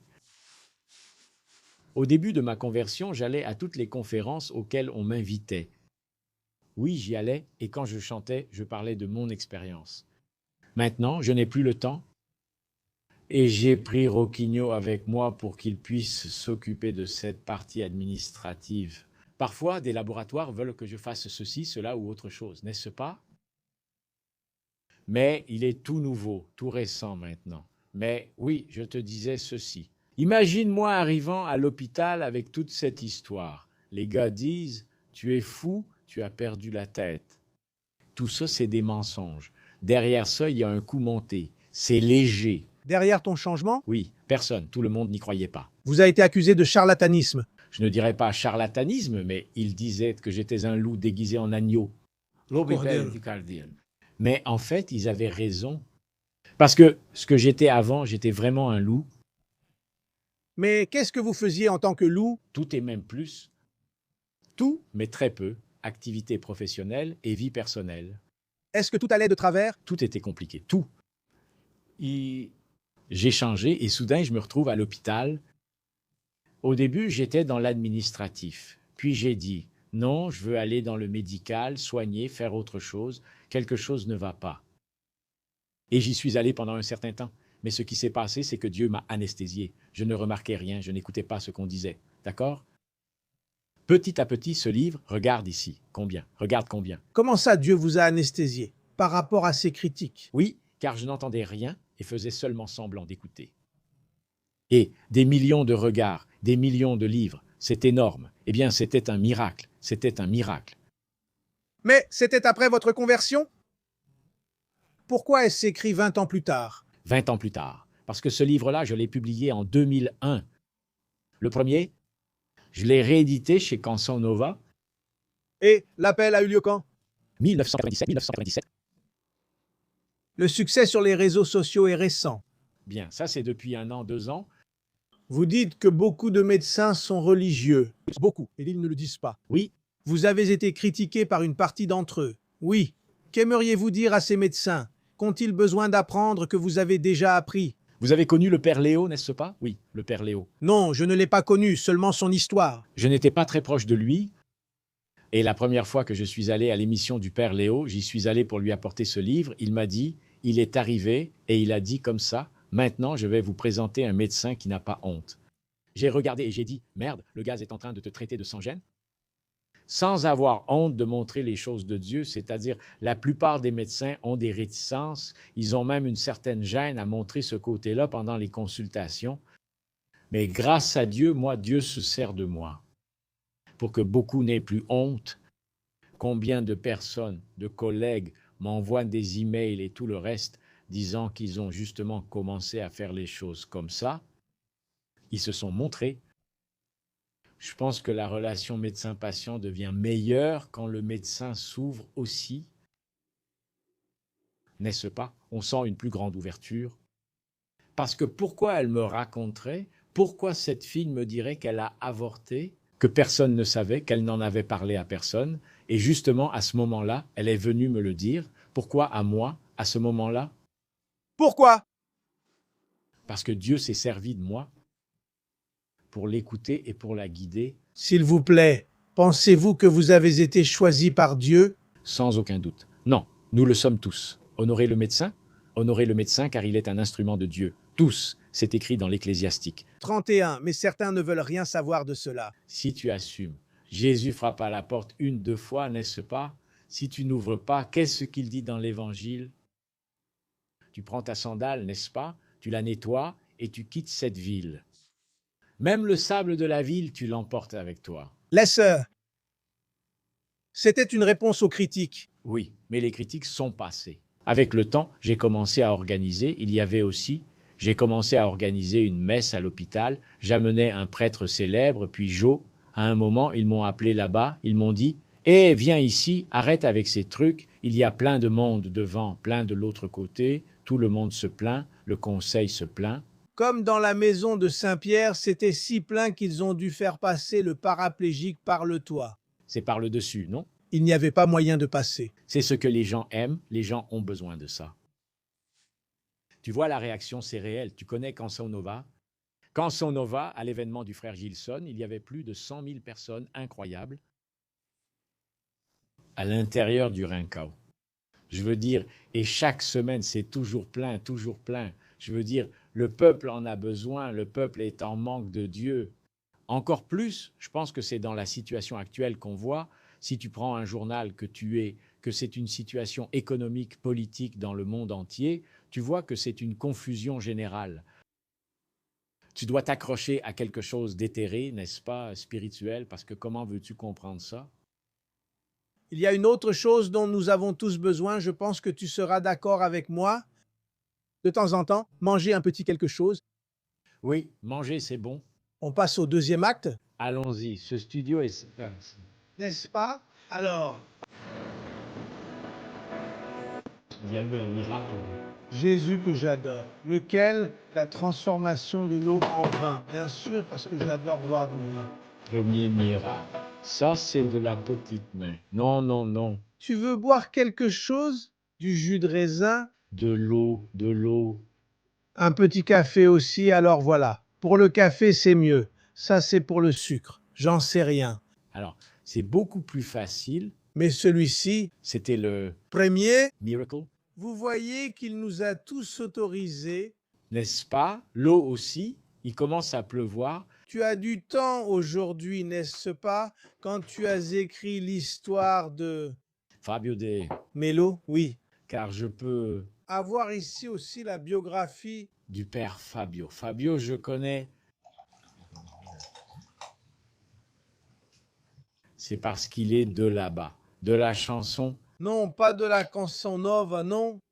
il était de l'ordre du père Léo. Père, Léo, il était son chef. Il a commencé sa carrière grâce au père Amaro, n'est-ce pas?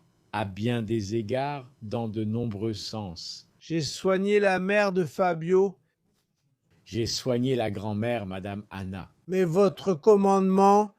Fabio, c'est du gâteau. Non, merci. Tu ne vas pas me laisser seul? Alors allons-y. Vas-y, s'il te plaît. Oh, Il y a aussi du fromage, si tu n'en veux pas. D'accord, je veux que tu restes ici, sinon... regarde si ça me plaît. Allons-y. Merci. J'ai vu que ta femme a été... Corrige-moi, elle a été la nutritionniste du pape Benoît XVI? Oui. Comment ça s'est passé?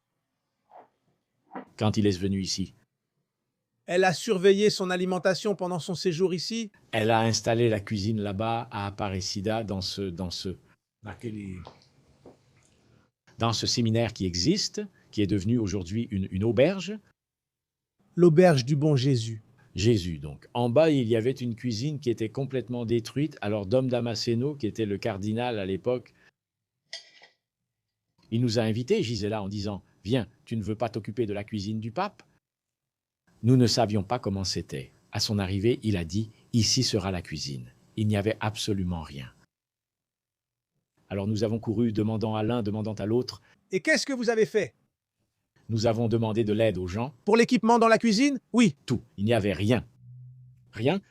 Alors il y a eu un rapport. D'ailleurs, pas seulement sur la cuisine, mais aussi sur la partie hôtellerie, les draps, les tailles d'oreiller, je ne sais quoi. On demandait, c'est vous qui avez tout apporté au pape Benoît XVI. Et qui est resté pour le pape François après? Hein?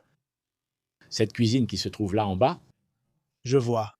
Entièrement. Je loge toujours là-bas. c'est nous qui l'avons fait. Ma femme a réussi en demandant à plusieurs personnes, grâce à ses nombreuses relations. Elle a réussi, ça faisait environ 300 ou 400 000 $ à l'époque. Elle a tout obtenu. Regarde ça. Et le plus drôle, c'est que quand le pape est venu, elle n'y est pas allée. Tu sais pourquoi? Non. Parce que c'est là que la confusion a commencé. Parce que, regarde, elle avait besoin que la nourriture du pape soit validée par la nutritionniste. C'est là que ça a commencé. Parce qu'un tel veut apporter des petits gâteaux, un autre veut je ne sais quoi. Le vin devait être celui d'une connaissance de Donna Amaseno. Alors elle a dit, écoutez, si le pape a un problème ici, c'est moi qui en suis responsable. Alors je vais me retirer. Elle est partie? Oui, elle est partie. Il a tout préparé, tout laissé en ordre et est parti. Nous ne sommes même pas allés voir le pape. Elle non plus. Nous n'y sommes pas allés. Pourquoi était-elle contrariée? Parce qu'elle l'était. Non, c'est pour ça qu'elle... D'abord, elle, comme elle n'allait pas être responsable de... Imagine seulement, si une petite nourriture arrive pour le pape et que le pape meurt là-bas, merde. C'est elle la responsable. Tu ne peux pas... Elle est partie? Pour ne pas avoir... Elle est partie. Logique. Sinon, parce que sinon, Madame Amaseno dirait « Non, mais cette petite dame, elle est tellement gentille, elle veut apporter des bonbons au pape. » Ce n'est pas possible. Comment entrera-t-elle dans la cuisine? Mais c'est possible. Ils l'ont laissé faire. Ils l'ont laissé faire. Elle devait faire un examen de sel. C'était obligatoire pour tous ceux qui travaillaient dans la cuisine. Mais comment un examen de sel? Parce que tu vois, imagine si quelqu'un a un problème, il va le transmettre. Et toute la délégation des évêques, tu sais, il y a eu le scellant après, non? Le pape est venu et les évêques se sont réunis. Y compris là où se trouvait le pape François, n'est-ce pas, à cette époque? Je veux dire, il n'était pas encore pape. Et elle a, tu vois, elle a toute la documentation du Vatican, tout ce qu'ils lui ont envoyé par écrit. Non, ce n'était pas. Il a dit, au moment de manger le gâteau, laissez-moi manger. Et ta femme, elle est devenue nutritionniste après sa conversion? Aussi. Pourquoi? Nous travaillions ensemble. Elle était dans un magasin de produits importés pour femmes. D'accord? Avant Dasdu, elle était en concurrence avec Dasdu à l'époque. Et elle vendait aussi à la haute société des produits Escada, tout ça. Elle avait une boutique. Mais à l'époque, juste après que Color ait ouvert, que l'importation... Mais là, elle est venue me voir un jour. Elle avait une boutique de 2300 mètres carrés à Itaïm sur 3 étages. Un jour, elle vient me voir et me dit « Je ne peux plus travailler avec le luxe. » Travailler ici à vendre des robes à 5-10 000 $, elle se sentait mal. Elle se sentait mal. Et toi aussi? Pas moi, parce que... C'était ton travail? Oui, j'aidais aussi dans la partie commerciale et administrative. Mais elle est arrivée et a dit « On ferme, non ?» J'ai répondu « Mais comment ça va se passer ici? 45 employés. » Imagine que c'était un bon revenu. C'était un chiffre d'affaires mensuel d'1 million de dollars, 95 par là. 1 million de dollars de chiffre d'affaires par mois, eh bien c'était beaucoup. Aujourd'hui, ce serait quoi? 5-6 millions par mois. C'est beaucoup d'argent. Puis tout à coup, ça s'est arrêté. J'ai dit, tu imagines la situation financière dans laquelle nous nous sommes retrouvés? Mais ton travail rapportait aussi de l'argent. Oui, tout à fait, mais c'était très peu parce que j'étais dans la partie administrative, Le sien, alors beaucoup plus, beaucoup. énormément plus. Eh bien, elle m'a demandé de m'occuper de la partie administrative parce que je voyais tellement d'argent circuler là-bas et c'était une activité déjà très développée. Voilà pourquoi tu t'es éloigné de la médecine. C'est pour ça que je suis parti aussi. C'est pour ça aussi. Il y a eu un moment où j'ai dit, là, on est foutu, non? Tu imagines, tout ferme du jour au lendemain. Avec 45 employés à indemniser, on est foutu. Ça a mis la boîte à terre. Vous avez vraiment fermé les portes. Fermé du jour au lendemain. Fermé à cause de la culpabilité qu'elle ressentait. Exactement. Et pour d'autres raisons aussi, du point de vue des inspecteurs et tout ça, il faut faciliter. Vous savez, au Brésil, c'est difficile. Problème brésilien. Oui, des problèmes. Cela ne correspondait pas à ce que nous savions être chrétiens, n'est-ce pas? Ce n'est pas possible. Les pots de vin, ces choses-là, on ne peut pas en donner, n'est-ce pas? Ça n'a pas de sens. Mais cela a été une situation économique compliquée pour nous. Mais Dieu est vraiment bon. Parfois, on touche le fond, puis on se relève, n'est-ce pas? Et puis est arrivé le moment où elle a dit, bon, qu'est-ce que je vais faire? Parce qu'elle a arrêté de travailler, n'est-ce pas? Ça n'avait encore rien à voir avec la religion. À l'époque, on était déjà dans la religion. Preuve que non, ça, elle est même apparue en couverture du magazine Veja une fois, où on voyait qu'elle organisait une messe dans le magasin. Dans le Veja principal ou São Paulo? Dans le principal, c'est sorti comme ça, il y a un ostensoir comme ça sur la couverture, avec le père Marcelo et tout, et elle était aussi là. Quel était le titre? Catholiques innovés, quelque chose comme ça. Parce qu'elle a ça. Et c'était intéressant parce qu'elle faisait la messe là-bas. Elle organisait la messe. Haute société, toute la haute société assistait à la messe. C'est fermé. Les choses se sont compliquées. Un jour, elle a dit « Je ne fais rien ». Je me sens à l'arrêt parce qu'elle a toujours travaillé. Elle était journaliste. Elle est journaliste. Elle a travaillé à Jovempan. Elle faisait la voix off de Jovempan FM. Ça fait de nombreuses années. Elle a demandé « Que penses-tu si j'étudie la nutrition ?» J'ai répondu « Pourquoi pas ?» Elle est entrée à l'université et a commencé. Elle a commencé. Mais ça au milieu d'un déclin financier? Oui. À cause de cela, comme elle n'avait rien à faire, elle a commencé à étudier. Juste pour être sûr. Oui. Les mouvements religieux à l'intérieur du magasin ont été le début de la chute. Oui, c'est vrai. Exactement. Pourquoi? Non, ce n'est pas qu'ils en étaient responsables. Non, c'est parce que tout a commencé comme ça, tu vois? Qu'il était incompatible d'être religieux, d'être chrétien, d'avoir la foi et de faire autre chose qui allait à l'encontre de cela. C'était quoi? Je considère cela excessif. Oui. Non, ce n'est pas ça. Comment peux-tu vendre un vêtement à 5 000, pousser les gens à dépenser autant et tout ça? Ça n'a rien à voir avec la religion. Elle sentait qu'elle faisait du mal à ses clientes. En plus, il y a un autre aspect concernant le fait de libérer des marchandises et tout ça, tu sais, plein de corruption comme partout ailleurs. Oui, soit tu es corrompu, soit tu ne l'es pas.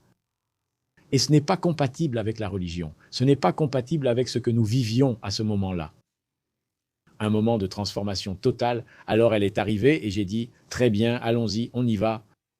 Elle a commencé et s'est distinguée à l'université de façon spectaculaire. En 2005, elle a obtenu son diplôme.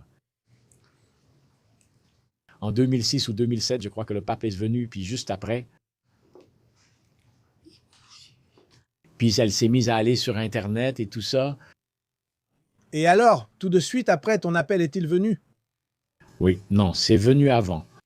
Quand elle a commencé à faire les messes à l'église ici, parce que nous participions déjà à la religion là-bas, et 90, ça s'est passé en 97, mon appel. Et en 99 à peu près, en 99, elle a fermé. Elle a fermé les 2 magasins qu'elle avait au Morumbi, au centre commercial et ici à Itaim. Et comment la vie est-elle redevenue normale après ça? Dieu est vraiment bon. Petit à petit, tu recommences, tu recommences. Et aujourd'hui, pour te donner une idée, Rodrigue, on est mieux économiquement qu'à l'époque. Beaucoup mieux. Avec son travail et le tien. Exactement. Et avec les livres et tout ça qui avance. Mais c'était vraiment intéressant. Une grande transformation. Totalement. L'autre jour, on en parlait, hein? On discutait avec une patiente. Elle disait, écoutez, on a tout laissé derrière nous, tout ce qu'on avait. On voyageait tout le temps en première classe pour aller en Europe. À chaque fois, première classe, à chaque fois. Et on voyageait. Elle n'avait aucun problème. Sauf que... Alors la personne a dit, non, vous n'avez rien perdu. Ce n'était pas à vous, ça. C'est la vie qui vous a mené à ça. Maintenant, oui, maintenant vous avez les choses de Dieu. Et en fait, nous sommes mieux aujourd'hui qu'il y a 30 ans. Spirituellement et financièrement. Totalement.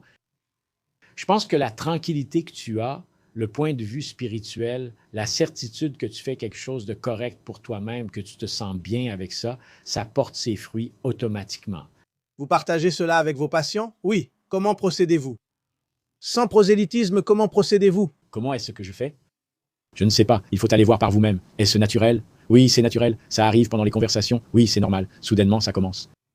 Je ne sais pas quand. Une fois, j'ai demandé au père Jonas Habib, qui a été le fondateur de la communauté. J'ai connu le père Jonas. Oui, je l'ai connu. J'ai dit au père Jonas, Père, comment puis-je dire que parfois, je vais faire quelque chose pour un patient et je sens que l'Esprit Saint me demande de faire autre chose. Je le fais. Comment puis-je faire cela et en parler à l'hôpital? Comment l'annoncer aux élèves? Comment ça se passe? Il a dit, non, dis que c'est de l'intuition. Tu ne dis pas que c'est Dieu, dis que c'est de l'intuition. Intuition, voilà. Combien de collègues disent intuition? J'ai fait ça par intuition. Intuition, rien du tout. Les gars, c'est Dieu qui parle. Et Dieu nous parle vraiment. Vous savez, il parle. Oui, je suis vraiment inspiré par notre conversation ici. Et je voulais savoir si dans votre foi, dans votre routine, il y a un saint qui vous inspire dans votre parcours. Quelqu'un qui a été une référence ou qui l'est? Non, écoute, on a des dévotions d'enfance, tu vois. Par exemple, on a Sainte Thérèse de l'Enfant Jésus, c'est une sainte de dévotion. Père Pio, Saint Padre Pio. Le Père Léo lui-même, n'est-ce pas? Serviteur de Dieu maintenant, n'est-ce pas? Il l'est déjà, il est serviteur de Dieu, oui, il l'est déjà. Et il est déjà en chemin pour être béatifié. Mais c'est ça, théorique, de ce point de vue-là. Ainsi ce saint de dévotion. Non, une dame qui lui ressemblait. On garde ces choses d'enfant, n'est-ce pas? Et le Père Pio, qui est récent, n'est-ce pas? Le Père Pio est une inspiration. Oui. Le Père Pio l'Est. Il y vivait ses propres affrontements avec Dieu. Oh là là, s'il en avait, n'est-ce pas? Oh là là, moi je n'en fais pas partie, tu sais, je ne me mêle pas de ces choses-là. Parlons-en, il y a un hélicoptère qui passe là. Oui. Et Saint Carlo Acutis? Oui, je ne connais pas. Je viens de le découvrir, n'est-ce pas? Mais c'est quelque chose d'intéressant, non? Je veux dire, un jeune gars, n'est-ce pas? Qui a utilisé Internet de manière positive pour la diffusion, pour faire de l'évangélisation. Parce que l'Internet, moi, il y a les deux choses, non? Il y a le côté positif et il y a ce côté maléfique aussi. Pensez-vous qu'Internet ait été globalement négatif? Oui. Comment voyez-vous cela? À cause des fausses infos, non? Les fake news, surtout sur la santé, oui, c'est pour ça que je ne me suis pas lancé là-dedans. Pourquoi, par exemple, la question du vaccin? Tu trouves pas ça absurde, cette histoire de vaccin? Les gens refusent le vaccin car ils pensent qu'il va leur arriver n'importe quoi. Oui, c'est absurde. Quelqu'un sans expérience ni diplôme de médecin ne peut rien dire. Ensuite, ça continue. Pendant le Covid, le gars traversait la rue, se faisait vacciner, retraversait, une voiture arrivait, il se faisait renverser et c'était la faute du vaccin. Tout était à cause du vaccin. Donc ce n'est pas comme ça, ce n'est pas vrai. La preuve, c'est qu'après la vaccination, la mortalité a baissé, non? Alors, pourquoi êtes-vous intervenu? Qu'est-ce que cela a à voir avec ça? Oui, car puisque vous avez parlé du vaccin, selon moi, à cause d'Internet, oui. Sur Internet, il y a des fake news, comme cette histoire du cholestérol qui ne causerait pas d'infarctus. Eh bien, c'est quoi ça? C'est devenu... Démystificateur de peur. Exactement. Je parlais tellement à ma femme qu'elle m'a dit « Arrête de m'embêter, va parler toi-même ». Soudain, elle plaisante aujourd'hui en disant que j'ai dépassé le nombre de personnes là-bas alors qu'elle y était depuis longtemps. Non. J'ai dit « Bon, Dieu a choisi ». Elle est aussi très active sur Internet. Beaucoup. Elle a beaucoup. Sur YouTube, elle a plus d'1 million et sur Instagram aussi, plus d'1,5 million. C'est Notre vie, c'est des jours par semaine juste pour les enregistrements. Tu crois que... Si Saint Paul l'apôtre vivait aujourd'hui, il aurait aussi Instagram. Sans aucun doute, n'en doute pas, Jésus avait Instagram. Jésus en aurait aussi? Bien sûr que oui, c'est une force de communication. Cancer Nova est notre système de communication. Il y a la radio, la télévision, Internet.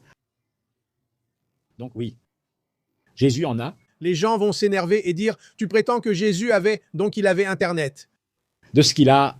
Il y a toujours quelqu'un pour se plaindre. Oui, mais tu ne vois pas que la vie est ainsi. Mais Saint Paul, non. Saint Paul, il était communicateur. Saint s'y est rendu avec lui. Saint Paul, Saint Pierre. Tu crois que les apôtres n'auraient pas une chaîne télé? Bien sûr que si. Au moins une émission, il en aurait une. Comme le Père Léo en avait une. Le lundi, il avait la tente du Seigneur. Le Père Fabio de Mello en a une. Tout le monde en a une, non? Fabio en avait une, maintenant il en a une à nouveau, c'est revenu. Oui, direction spirituelle, c'est ça.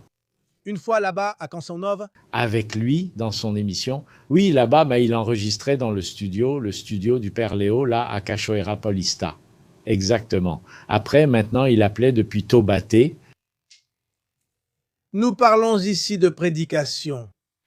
Nous parlons d'évangélisation. Je voulais aborder notre sujet plus en profondeur, qu'il a déjà eu à quelques reprises, et je voulais continuer pour que nous parlions de l'Évangile. Oui, mais je vais faire cette invitation pour que nous continuions au 3e acte. Allons-y, on y va? Ici, la proposition est une réflexion. Celle-ci, c'est votre raison.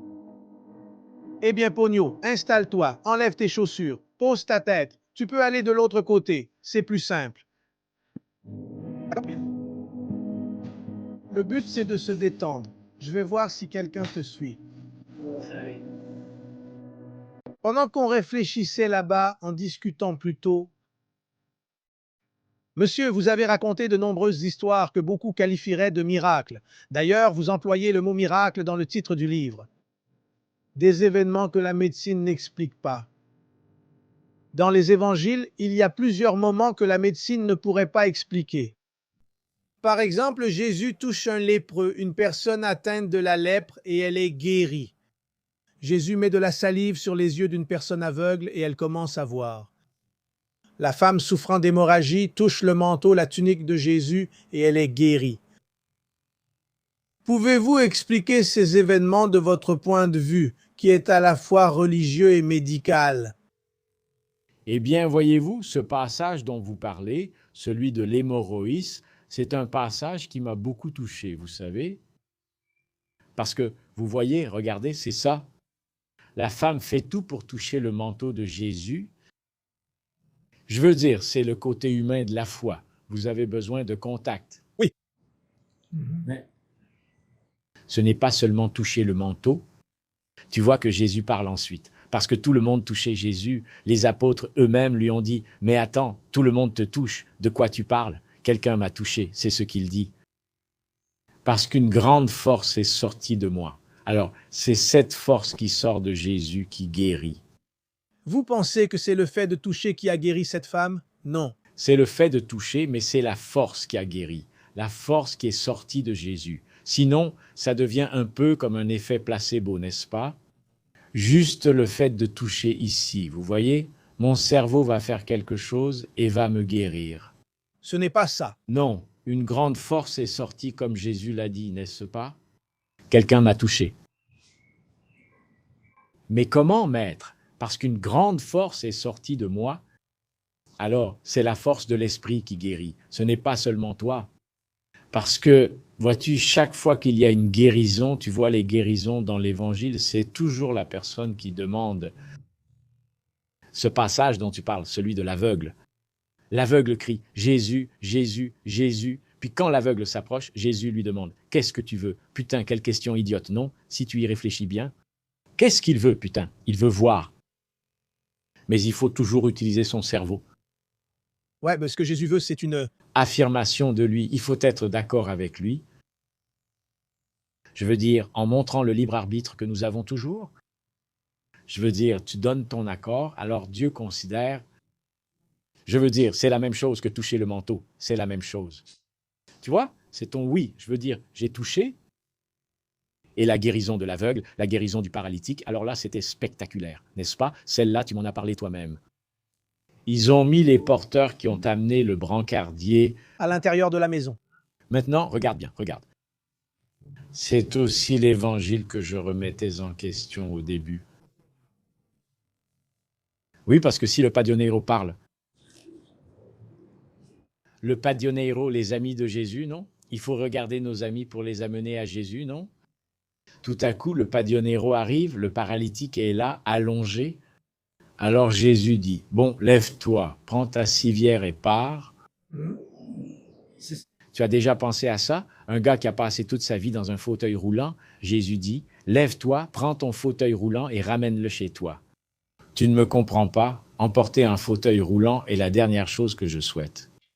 Parce que, pour te rappeler à jamais le bien, Qu'est-ce que tu penses que c'était alors? Pourquoi? Jésus n'est pas paradoxal du tout. Il y a des situations où cela reste avec toi, même si tu es guéri. Par exemple, la dépression. La dépression est une maladie. Et tu subis une stigmatisation. Parfois, cela peut être génétique, cela peut être n'importe quoi. Tu peux être guéri, mais tu dois toujours rester vigilant, parce qu'elle peut te submerger. C'est comme l'histoire du fauteuil roulant que Jésus lui fait emporter. Et il dit à ce gars de rentrer chez lui avec la civière, pour qu'il se souvienne que cette civière peut le dominer. Donc, il doit toujours rester dans la foi, toujours vigilant. Je pense aussi qu'il s'agissait d'une question pratique. Jésus disait que la maison était trop pleine et qu'il fallait enlever ces choses. Non. Non, mais il parle aussi après. C'est au-delà de la civière. Il parle aussi aux paralysés. Ce n'est pas la même histoire. Prends ton brancard et pars. Lève-toi et marche. J'ai apporté ici la Bible. J'ai mis quelques éléments de côté pour les apporter. Un autre miracle attire mon attention. Ce n'est pas que les autres ne le fassent pas, mais j'ai choisi celui de l'homme possédé, qui commence ici dans Marc. C'est celui des porcs. Eh bien oui. Un homme possédé par un esprit impur. Il habitait dans les tombeaux et personne ne pouvait le retenir, même pas avec des chaînes ou des entraves. Car il avait souvent été enchaîné avec des fers et des chaînes, mais il brisait les chaînes et personne ne pouvait le maîtriser.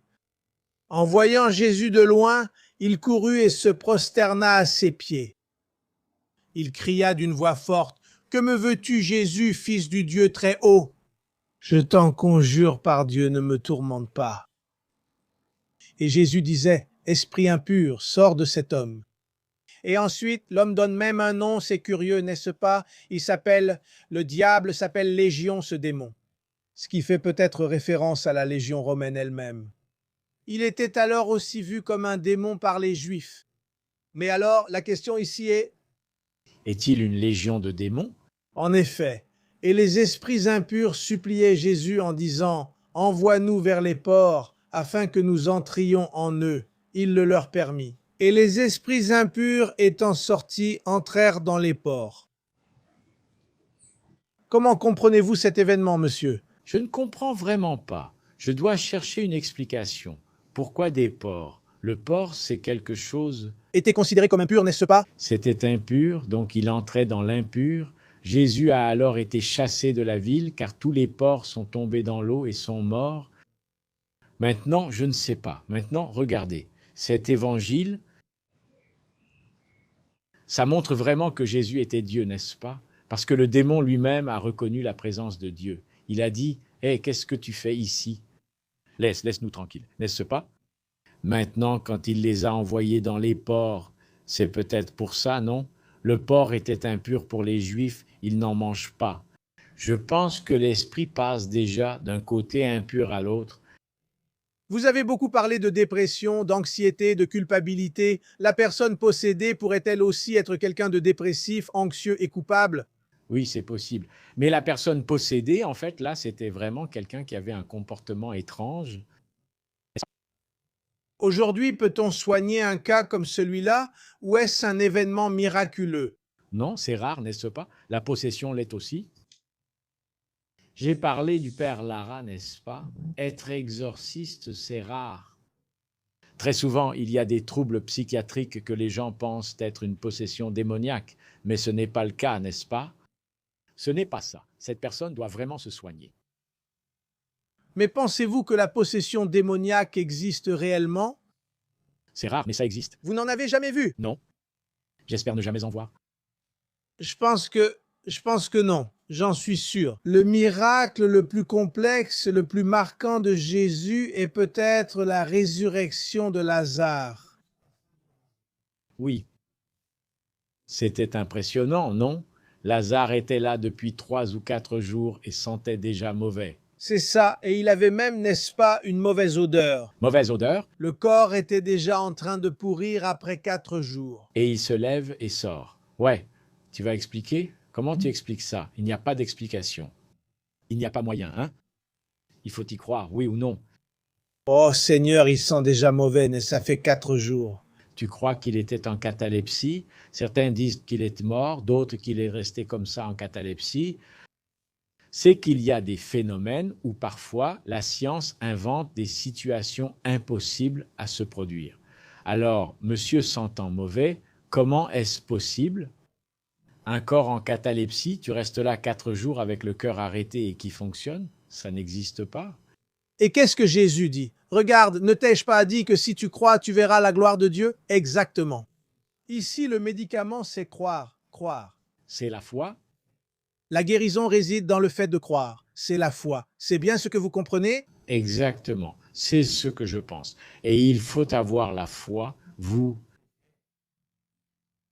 dans ce médicament, dans le médecin qui vous soigne. Vous devez croire que Dieu est toujours derrière tout ça. C'est ça.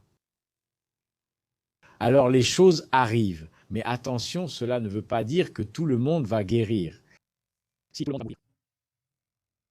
Sinon, voyez-vous, seul Jésus a vaincu la mort. Elle est inévitable, il faut vivre chaque jour. Alors, il y a des gens qui y arrivent et d'autres qui n'y arrivent pas. Mais même si la personne est très religieuse, pleine de foi, peu importe, il y a des situations où elle ne sait pas. Le plan de Dieu est un mystère pour nous. Sainte Thérèse n'est-elle pas morte à l'âge de 24 ans, qui est la personne la plus sainte qui ait existé? Beaucoup de gens de foi n'ont rien à voir avec la maladie. La maladie ne vient pas de Dieu. La maladie est de l'humanité, la nôtre. L'autre jour, j'ai reçu une dame au cabinet. Je me suis approché d'elle et j'ai dit « Madame, donnez-moi 5 points de foi ». Elle s'est fâchée parce que c'est toujours le médecin qui est coupable, n'est-ce pas? Fâchée. Pourquoi Dieu m'a fait ça? J'ai dit « Je ne sais pas, madame, Dieu ne vous a rien fait. Vous êtes diabétique et vous ne faites pas attention à vous. Vous êtes en surpoids et vous ne faites pas d'exercice. Vous avez un taux de cholestérol élevé et vous ne prenez pas de médicaments. Vous dites que Dieu en est responsable? Donc là, non. Dieu se sert de la maladie pour te donner une situation où tu puisses grandir dans la foi. Dieu n'a créé la maladie pour personne, comme le montrent plusieurs passages bibliques. Dieu n'envoie pas la maladie à qui que ce soit, n'est-ce pas? Le Dieu de l'Évangile, du Nouveau Testament, ce n'est pas ce Dieu punitif qui était dans l'Ancien Testament. C'est un Dieu d'amour. Dieu est amour, n'est-ce pas? Jésus a pris. Vous dites qu'il faut guérir le malade et non la maladie? Oui. Qu'est-ce que vous voulez dire par là? Aujourd'hui, la médecine moderne est très fragmentée. L'hyperspécialisation a fait que les gens, les collègues, les médecins traitent l'organe malade, la maladie. Et parfois, il faut traiter le malade de manière globale.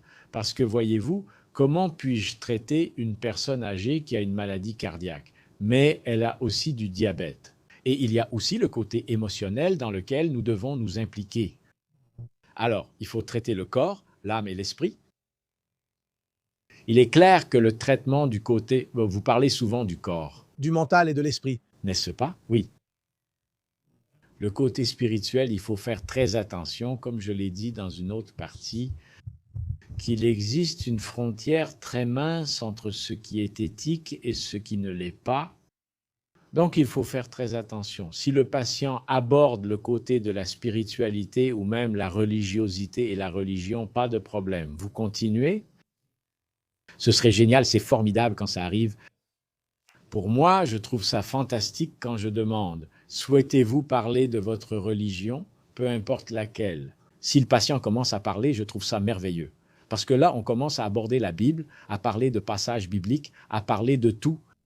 C'est très bien, mais si la personne n'en parle pas, vous ne pouvez pas. Avez-vous des patients d'autres religions? J'en ai beaucoup, tu sais, des patients évangéliques, pas mal, beaucoup. Je viens de te le dire. Le courant évangélique ne devrait pas être considéré comme une autre religion. Exactement. C'est une autre dénomination. Je t'ai déjà raconté, le pasteur est arrivé et a proposé une prière. Parfait, faisons-la. Vous savez ce qui est curieux? Cette maison ici, le studio, quand on a amené les meubles ici, les affaires ici, c'est un groupe de pasteurs évangéliques, des évangéliques qui les ont apportés ici. Et alors, ils ont installé notre studio ici et à la fin, ils ont fait une prière ici. C'est bien, n'est-ce pas? C'est bien. Je suis contrarié quand les gens se disputent à cause de la foi. Je pense aussi. Oh là là. Je trouve ça merveilleux. Et puis, c'était au début de ma conversion, tu sais, toute cette histoire avec les esprits puissants, on était en feu avec cette flamme et tout ça. Tu commençais à recevoir les patients et je ne savais pas. Tout à coup, le patient était évangélique et il commençait à me parler de la Bible.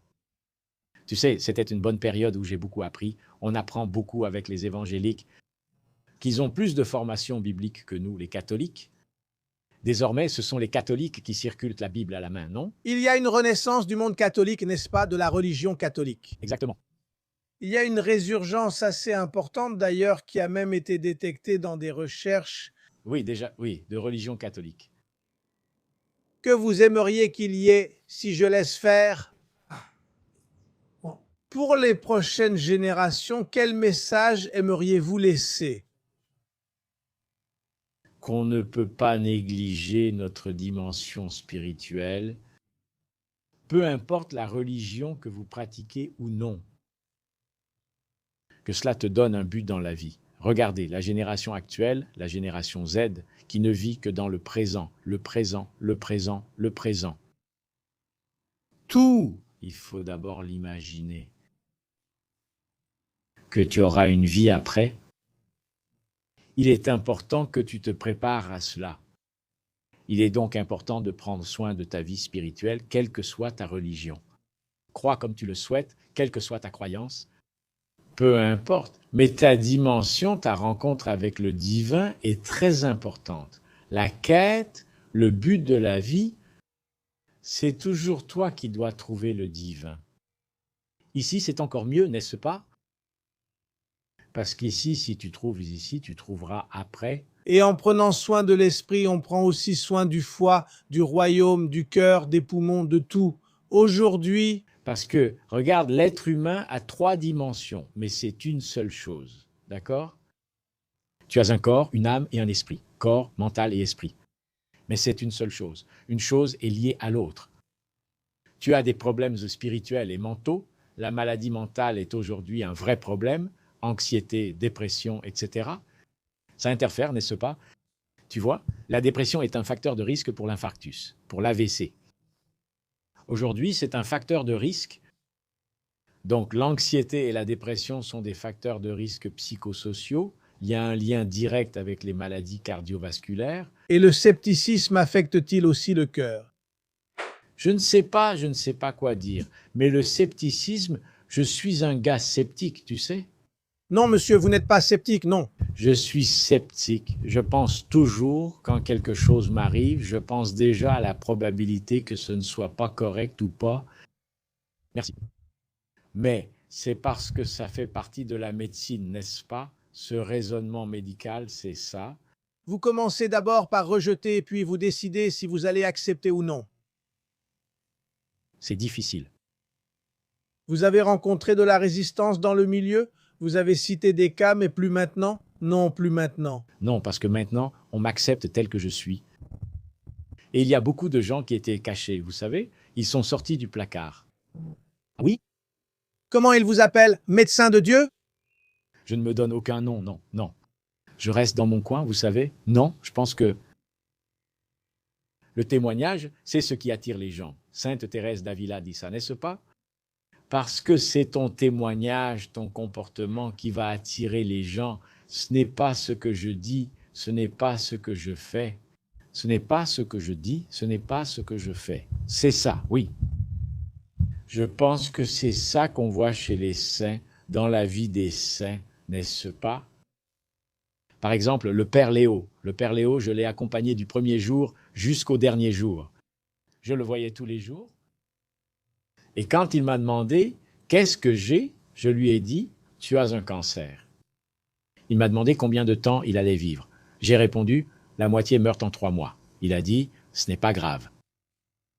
Je veux profiter de chaque minute de mon cancer parce que d'ici sortira le Père de Cessa. Je me suis dit Alors, tu pensais à sa sainteté? « Non, Père Saint ». Je veux dire, indépendamment du fait d'être saint, vous savez, saint d'autel, Père Saint, Père ressuscité, lui ressuscité.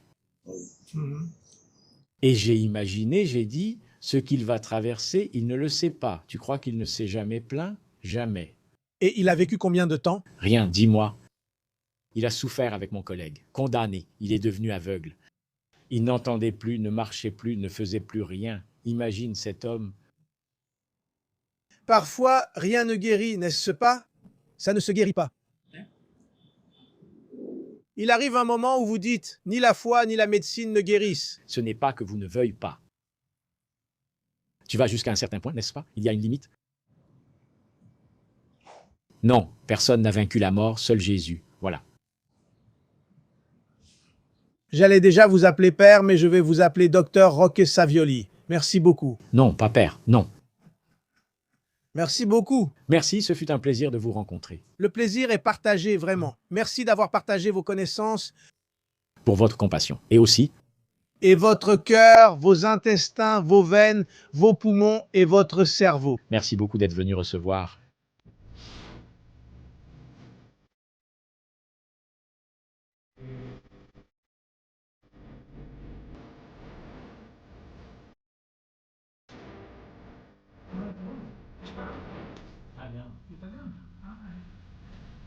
Merci.